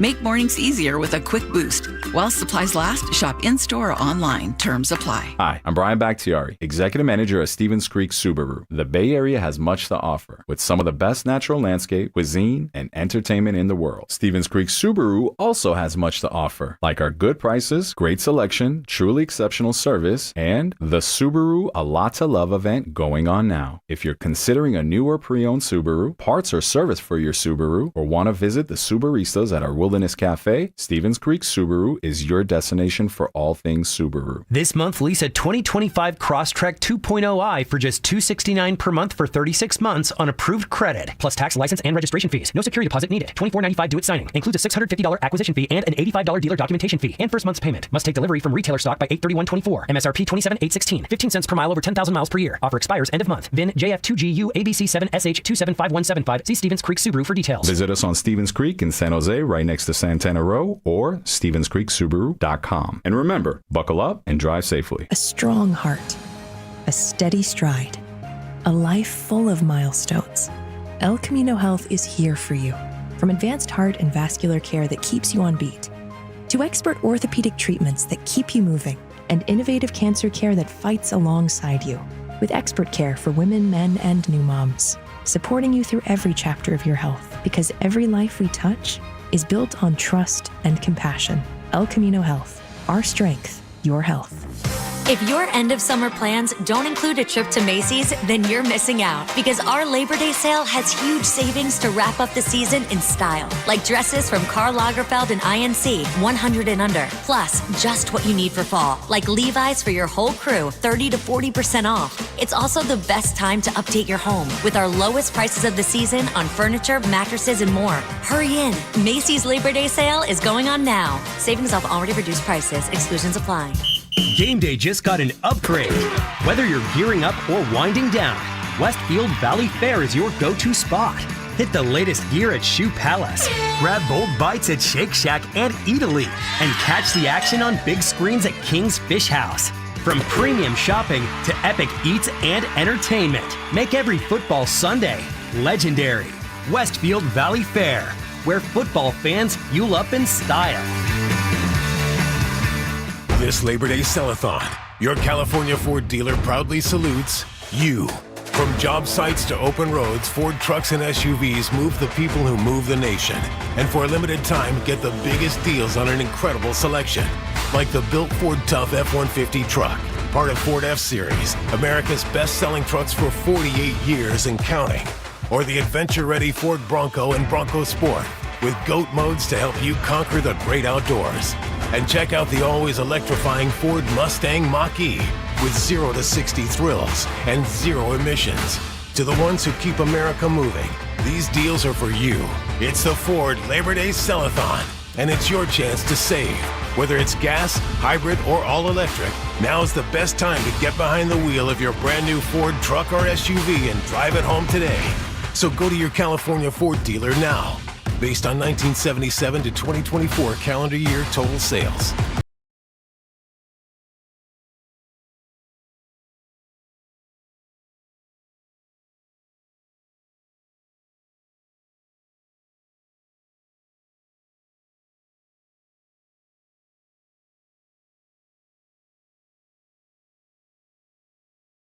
Texting Janine and shipping on us. The broken coffee maker? That one's still on you, which means you'll save hundreds for your business and get the fastest mobile service with 5G cellular and Wi-Fi hotspots on us. But hurry, this deal won't last long. Get a mobile plan and free up the budget to maybe, I don't know, fix that coffee maker? Get mobile on us for 1 year, you guessed it, on us. Comcast Business, powering possibilities. Ends 9/22/25. Restrictions apply. New mobile customers only with internet standard service or above. Limited to value of one unlimited intro line apply via 12 monthly internet bill credits. One discount per account. Fastest mobile based on mobile Wi-Fi and cellular data in service areas. Ookla Speed Test Intelligence 2H24. This is McGruff the Crime Dog, and I need you to help me take a bite out of crime. Another teenager, victim to fake pills bought from social media. This doesn't seem like a drug deal, but it definitely is. Should buying prescription pills be that easy? Many fake pills contain fentanyl, and an amount small enough to fit on the tip of a pencil can be lethal. So listen, before buying pills from social media, think again. Learn more at mcgruffpsa.org and go for real. Brought to you by USPTO and the National Crime Prevention Council. This sandwich, it's a complete game changer. Hello, this is Mike, and a little thing I love about the Chick-fil-A Pretzel Cheddar Club is that juicy chicken with that toasty pretzel bun. That bun, it's crispy, cozy, just amazing. With the pretzel bun, the Dijon mustard, and the chicken, it makes that sweet, savory kind of combination. It's everything that you love about food rolled into one. It looks phenomenal. It tastes great. It's delicious. Order the Pretzel Cheddar Club with Cherry Berry and Sprite for a limited time on the Chick-fil-A app. Real guests paid for their testimonial. Join 95.7 The Game at our annual Red and Gold Summit on September 4th at Westfield Valley Fair Mall in Santa Clara. We'll be live from King's Fish House from 2 to 6 p.m. See all of your favorite hosts kick off the new football season. For info, visit 957thegame.com.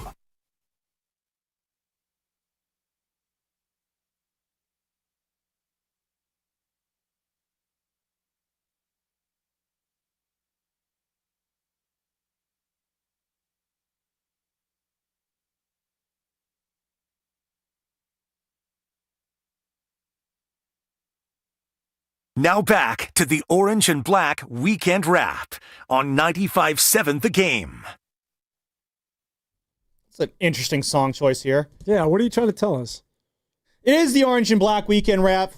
Wrapping final 30 minutes of the show today. Really quick, before you dive back in the conversation we were having, Matt in the city, he's on hold. He's got a question about baseball expansion. And we take any and all Giants and baseball takes here on the Orange and Black Weekend Wrap. Matt, what do you got for us? You're on the wrap. Hey, good morning, guys. Thanks for taking my call. I'm really loving this reversal of fortune for the Giants. I'm just enjoying it. But I'd love to get your guys' take on, there was some talk this week about baseball expansion, and that expansion would come at the price of maybe reduced regular season games. I'd love to get your guys' take on that. I have my own personal thought. I actually think baseball should not expand. I think they should contract a little bit, go down to maybe 28 teams. Who would be the That's two just my teams? personal opinion. Maybe get rid of Miami. I don't know. Maybe Tampa Bay. I don't know. Go down to like 28. I think maybe the league will be more competitive. No baseball in Florida. I'd love to get. Yeah, I mean, I hate to say that. It's but, Florida. They Who do cares? get a lot of the. Yeah, I mean, they get a lot of spring training balls. So I mean, Florida's definitely significant for baseball. But the way they draw and all that, it's just maybe something we need to rethink. But I just love to get your talk about the expansion. If they go to 32 teams, I mean, but if that means less games, that's a big change. I mean, that affects records, and it gets really complicated. Yeah. No, I hear you, Matt. Get your guys' take on yeah, that. I appreciate your call, Matt, there. Really quick, expansion's not going to happen until the Rays and A's have their stadiums taken care of. Now, it seems like Tropicana Field will be ready to go in time for next year, which means they don't have to play in Steinbrenner Field. That's good for the Rays. And then it's part two of getting an actual ballpark built in the Tampa part of Tampa Bay, not the St. Petersburg part of Tampa Bay. And then, of course, the A's, they'll tell you they've broken ground on a stadium, but I think when you do it into a sandbox that's above the ground, I don't think that counts. We'll see. Exactly. So I think expansion is 2 ballparks away from being discussed. And then at that point, yeah, I think, Portland, Montreal, Nashville, Salt Lake City, those are all cities that are going to be in that mix. What do you think, Dan? Yeah, and it's going to be interesting to what it is that they do in terms of realignment, right? Yeah. Because I think that you're going to see they're going to do away with the traditional American and the National League, potentially, and you're going to see a lot of regional baseball. It could be very similar to that of the NBA. And I think that makes a lot of sense. That if you just regionalize baseball and, you keep the rivalries, but you sort of mix and match the National League and the American League. I'm sort of with him. Like, when you think about it's already watered down.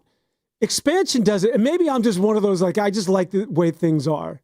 And I know we got to think about, listen, you got to open things up and think about tomorrow and growth. But what are the last expansion teams we've seen? I'm sorry, I know you're a University of Miami Miami guy, but I don't see baseball working in the two places where they play. The Grapefruit League, as he used to say, and the Cactus League back in the day, where spring training baseball is dominant. That's in Arizona, and that's in Florida. Baseball just, I'm sorry, they've had opportunities. It's been more than a decade, and it just has not worked. Arizona, it's too damn hot. I think, well, that's why they play inside. I know, but baseball, think about it. If I'm the commissioner, a prerequisite is no dome stadiums. We're moving away from artificial turf and the dome stadiums. Well, I don't think Chase Field is. It's not, but come on, in the middle of the summer, it's 100. I know, I hear it, but I think the temperature today, I'm reading this off my screen. The temperature today in Phoenix, Arizona is 196 degrees. Wow, so they're getting a little cold spell there.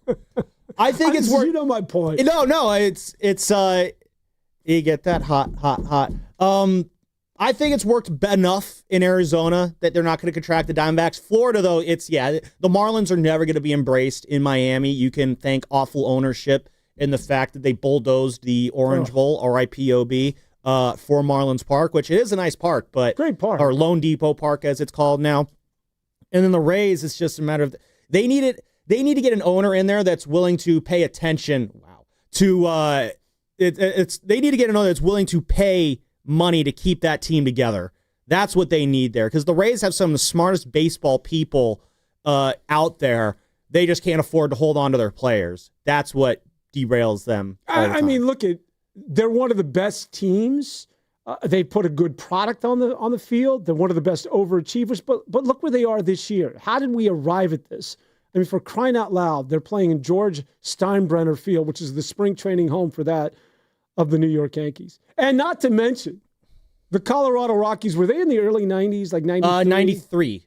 Yeah, so the Colorado... See, that, I think, that's a better option to get rid of than the Diamondbacks or the Rays, because you're never going to win in Colorado. They've come close a couple times, but you're never going to be able to get enough pitching there to succeed. Who's going to ever, if you're a free agent and a pitcher and you can make money, who's going to go to Colorado? And the fact that hitters don't just go there either shows that no one is really like if Aaron Judge wanted to, he could have gone there and hit 90 home runs a year, but he didn't, because it's hitting that much isn't worth doing it on a Rockies team that's never going to go anywhere. So I think that would have been a better contraction option than both the Florida teams.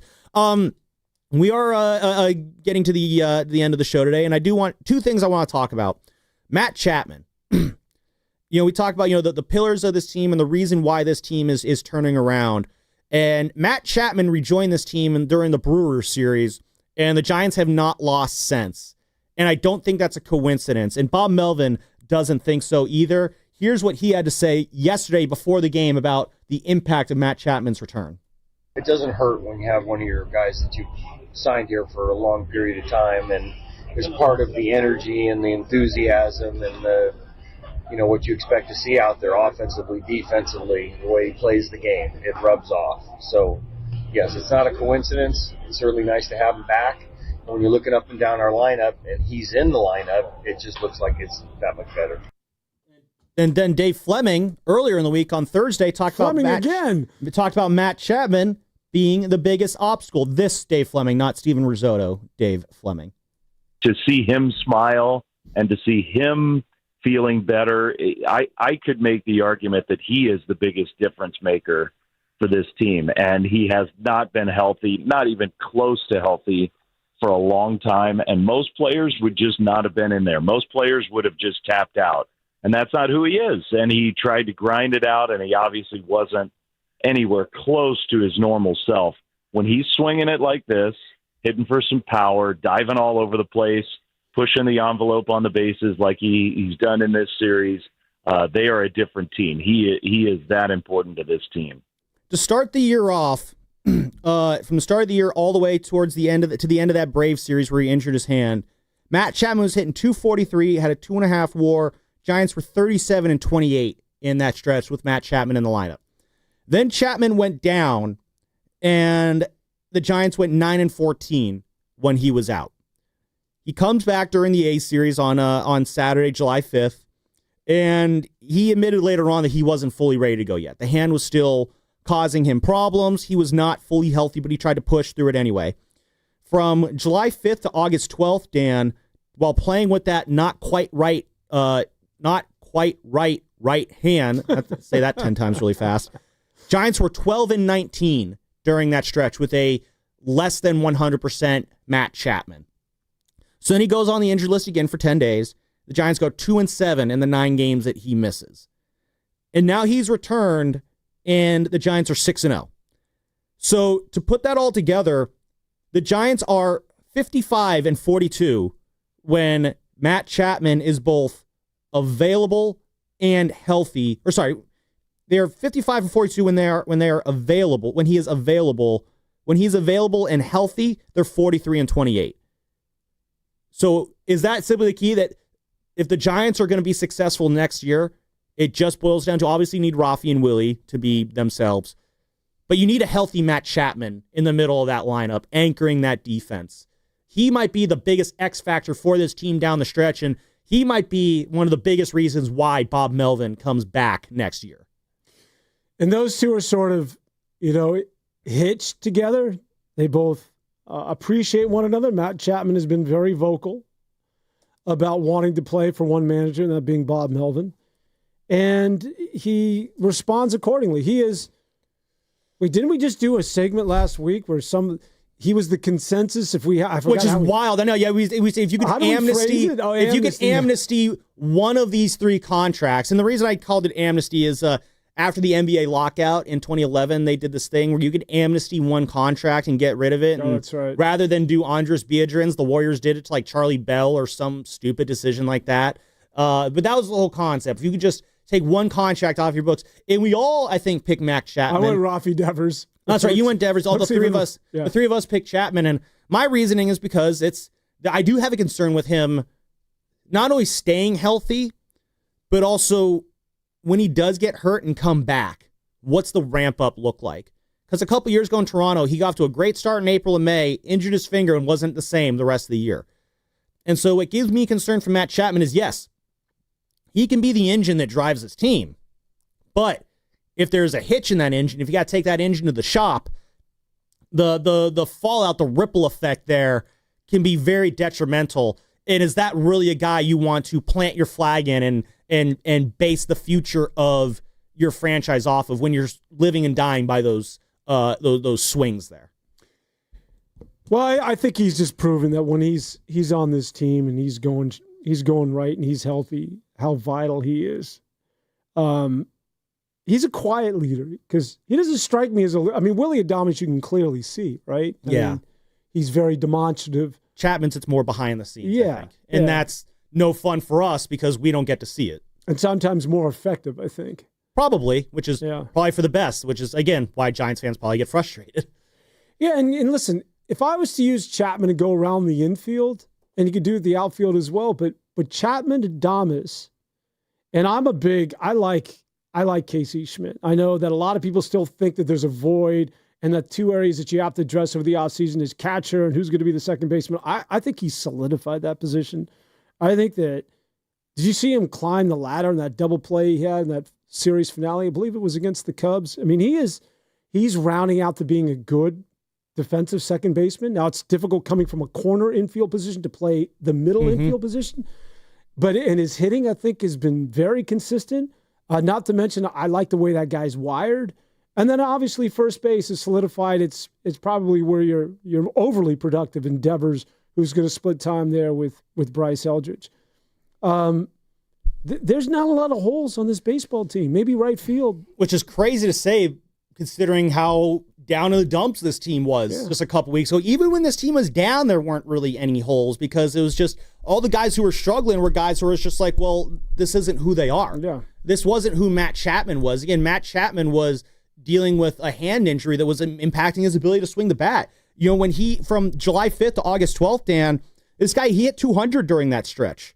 You know, he had .4 WAR during that stretch. To put that in comparison, he has .4 WAR in the last 6 games since he returned. He has been arguably as productive in this 6-game winning streak than he was in the, let me do some quick math here, 31 games that he played with a not yet ready to go injured hand.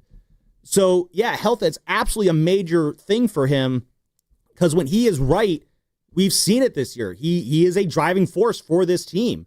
And if he stays healthy and right the rest of the way, if Rafi and Willie keep their hitting streaks going here, and by hitting streaks, I mean just the current tears that they're on, more so Rafi than Willie. Willie's been hitting kind of so-so over the last week.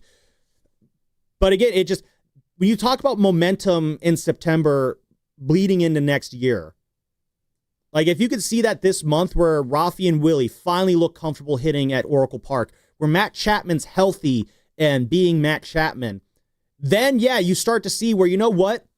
Maybe this year was a year 0 for Buster Posey and Bob Melvin.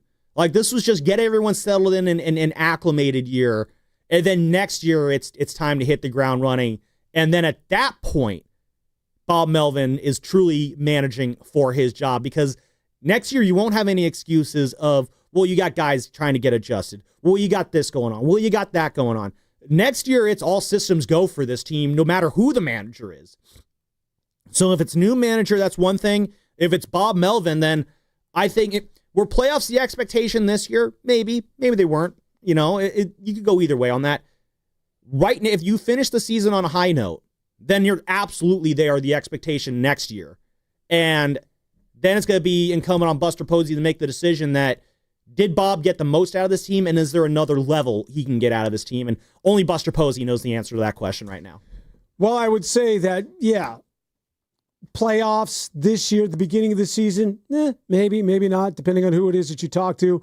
But as the season unfolded, and as we got to the halfway point, the fact that they're not going to the playoffs, that's a major disappointment. Yes. And that is why I think Bob Melvin, is going to have to sweat the rest of the season out. We're not going to know until, again, the fact that Buster, again, we cited the Baggerly article, Buster was asked about Bob's status, and Buster basically said, our focus is on the season right now. I'm not going to talk on any staffing. That's not the dreaded vote of confidence, but that's very similar to a couple of years ago when Farhan Zaidi went on one of the other radio stations and was asked about Gabe Kapler and gave basically a non-answer answer.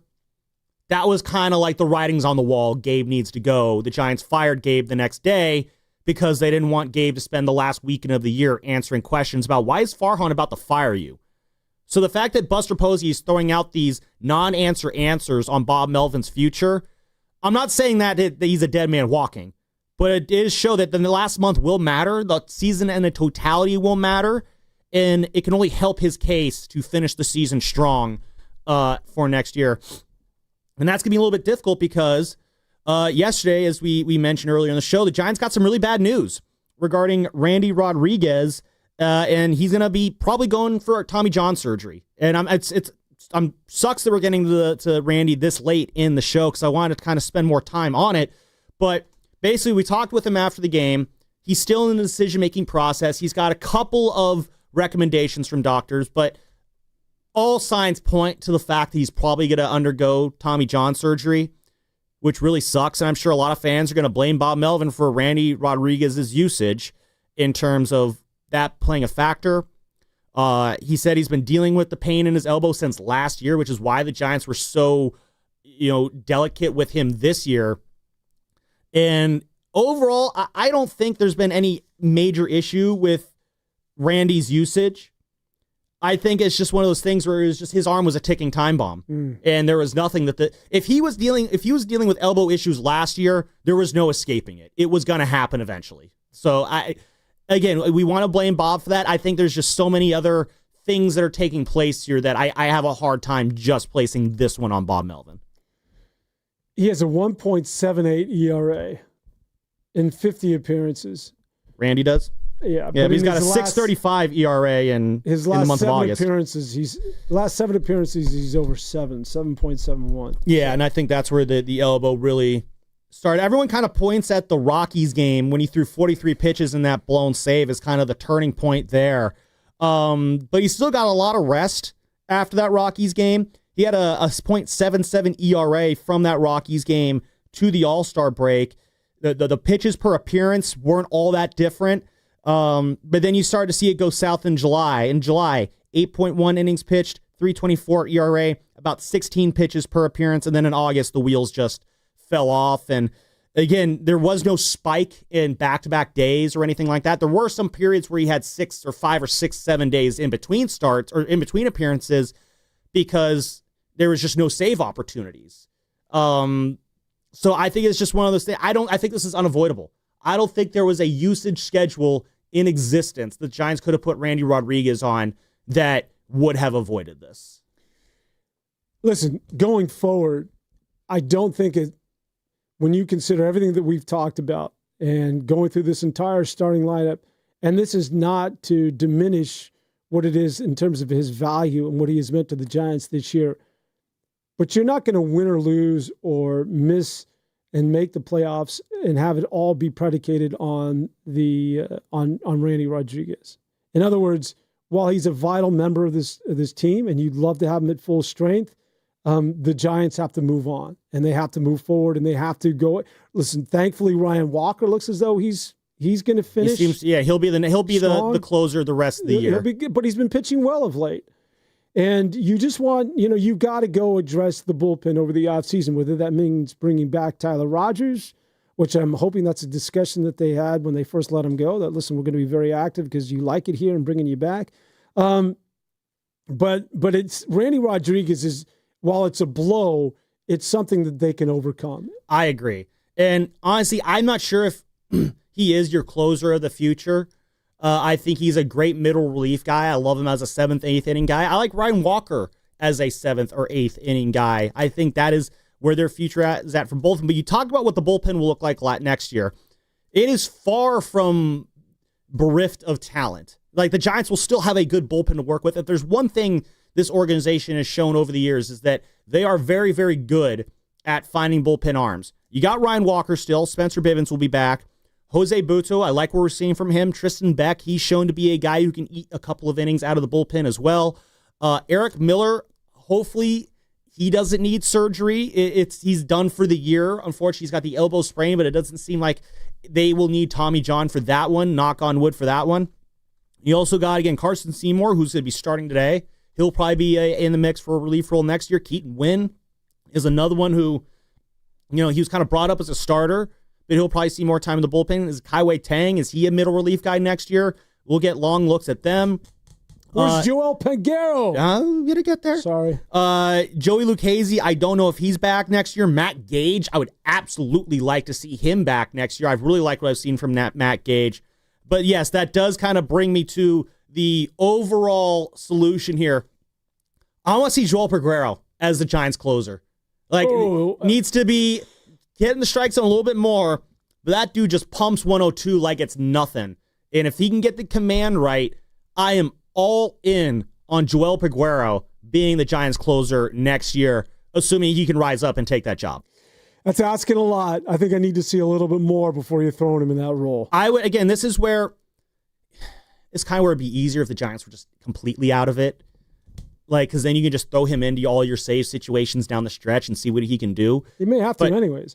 Oh, yeah, but again, if you don't trust, what he can do in the 9th inning, if you're not willing to trust him to do that yet, and the goal is to win games, you're not going to put him in those situations. That's what I'm saying. If there wasn't a pressure to try and make a run to finish the season strong, then yeah, I'd put him in the 9th inning there and just see what he can do. But that's not going to be the situation for the Giants here down the stretch in this final month of the season. So it's going to be very tough for him to kind of get that run in the 9th inning, I guess.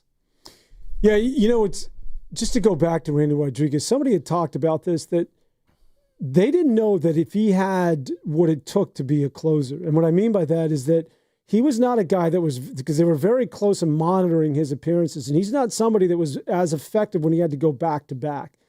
And so, there are times when you call on your closer 3 games in a row, and if that's Randy Rodriguez was never effective as a pitcher that had to play that consistently. So sometimes you just, you have to be physically built and preconditioned for something like that. It's to put Joel in that closer role right now, anointing him as for next year. I would like to see somebody a little bit more seasoned that maybe they go out and get, and then you sort of nurse him into that role. Maybe you get an I'm not a big fan of relievers on the free agent market.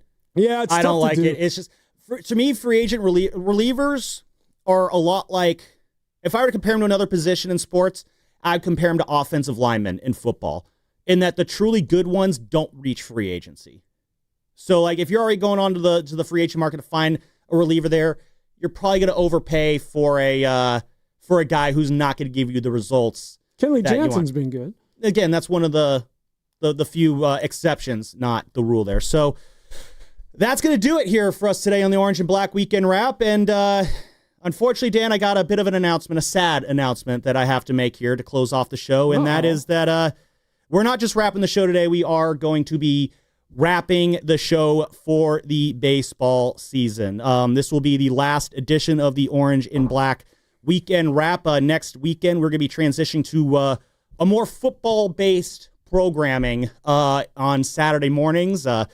Was unfortunately given this news earlier this week, and I had a conversation with our boss Matt Nahigian about it. We exchanged some points, and unfortunately, it comes down to the fact that it's just the Giants season has not really gone in a way that warrants us covering them on our airwaves on Saturday morning, and so as a result, as such, it's not a reflection on this show's performance. It's not a reflection on... Well, I was blaming pasta, so... Yeah, I mean, I was going to get there too, but this is not a reflection on the show's performance. It's not a reflection on what we've been doing or anything like that. It's just, in the radio industry, sometimes there are things that are happening that are just simply bigger than you, and you just kind of have to fall in with that. So, with that said, unfortunately, this is an emotional one for me. I really enjoyed doing the show with you, Dan. Thank you to Evan for those 2 times where you filled in. Zach, Steven, you guys have been absolutely nails behind the glass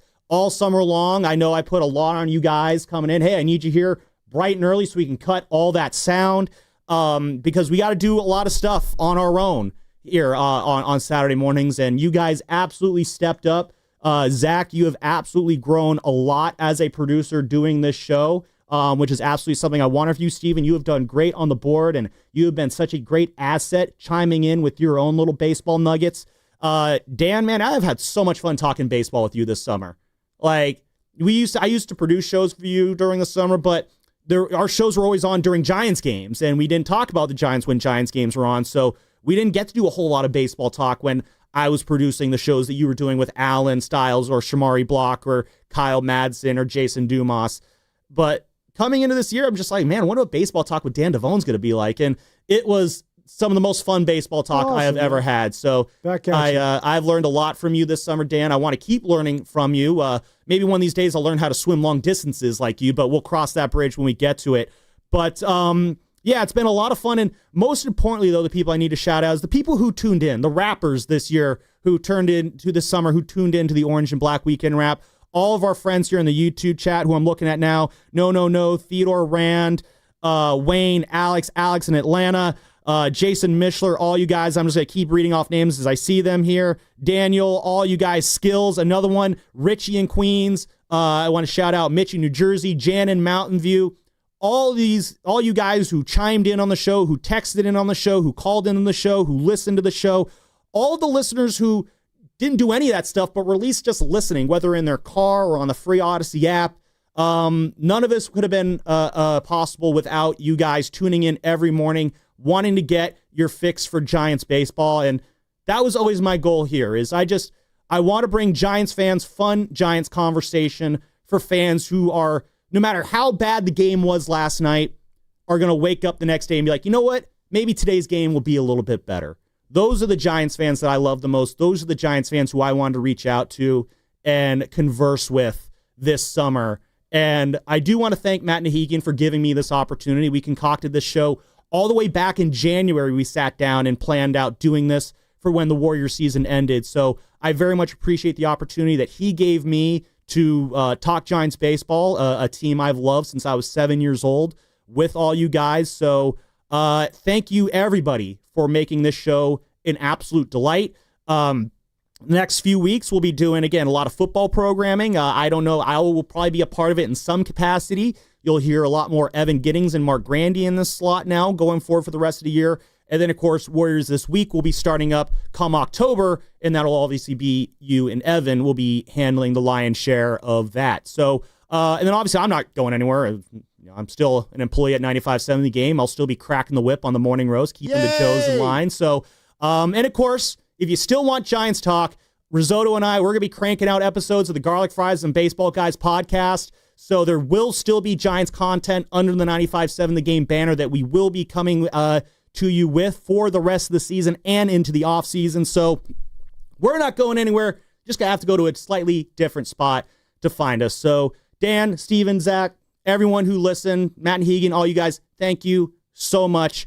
And no matter what, whether we're on air or not, there's one message you always need to take with you everywhere you go, every day. When you wake up, it should be the first thing you think about. When you go to bed, it should be the last thing you think about it. Text it to your parents, text it to your lovers, put it on a banner, spray paint it on the sidewalk. It's the most important message that anyone could ever hear. Wait, can we all say it together? 1, 2, 3. Dodgers suck! Thank you, everybody. This is Danabone saying, so long, everybody. Later, dudes. Let her rip. Hank Penn. I know you want one of the new top-rated TVs. And a low price. We can get a top-rated Samsung, LG, or Sony TV at a better deal than you found on the internet.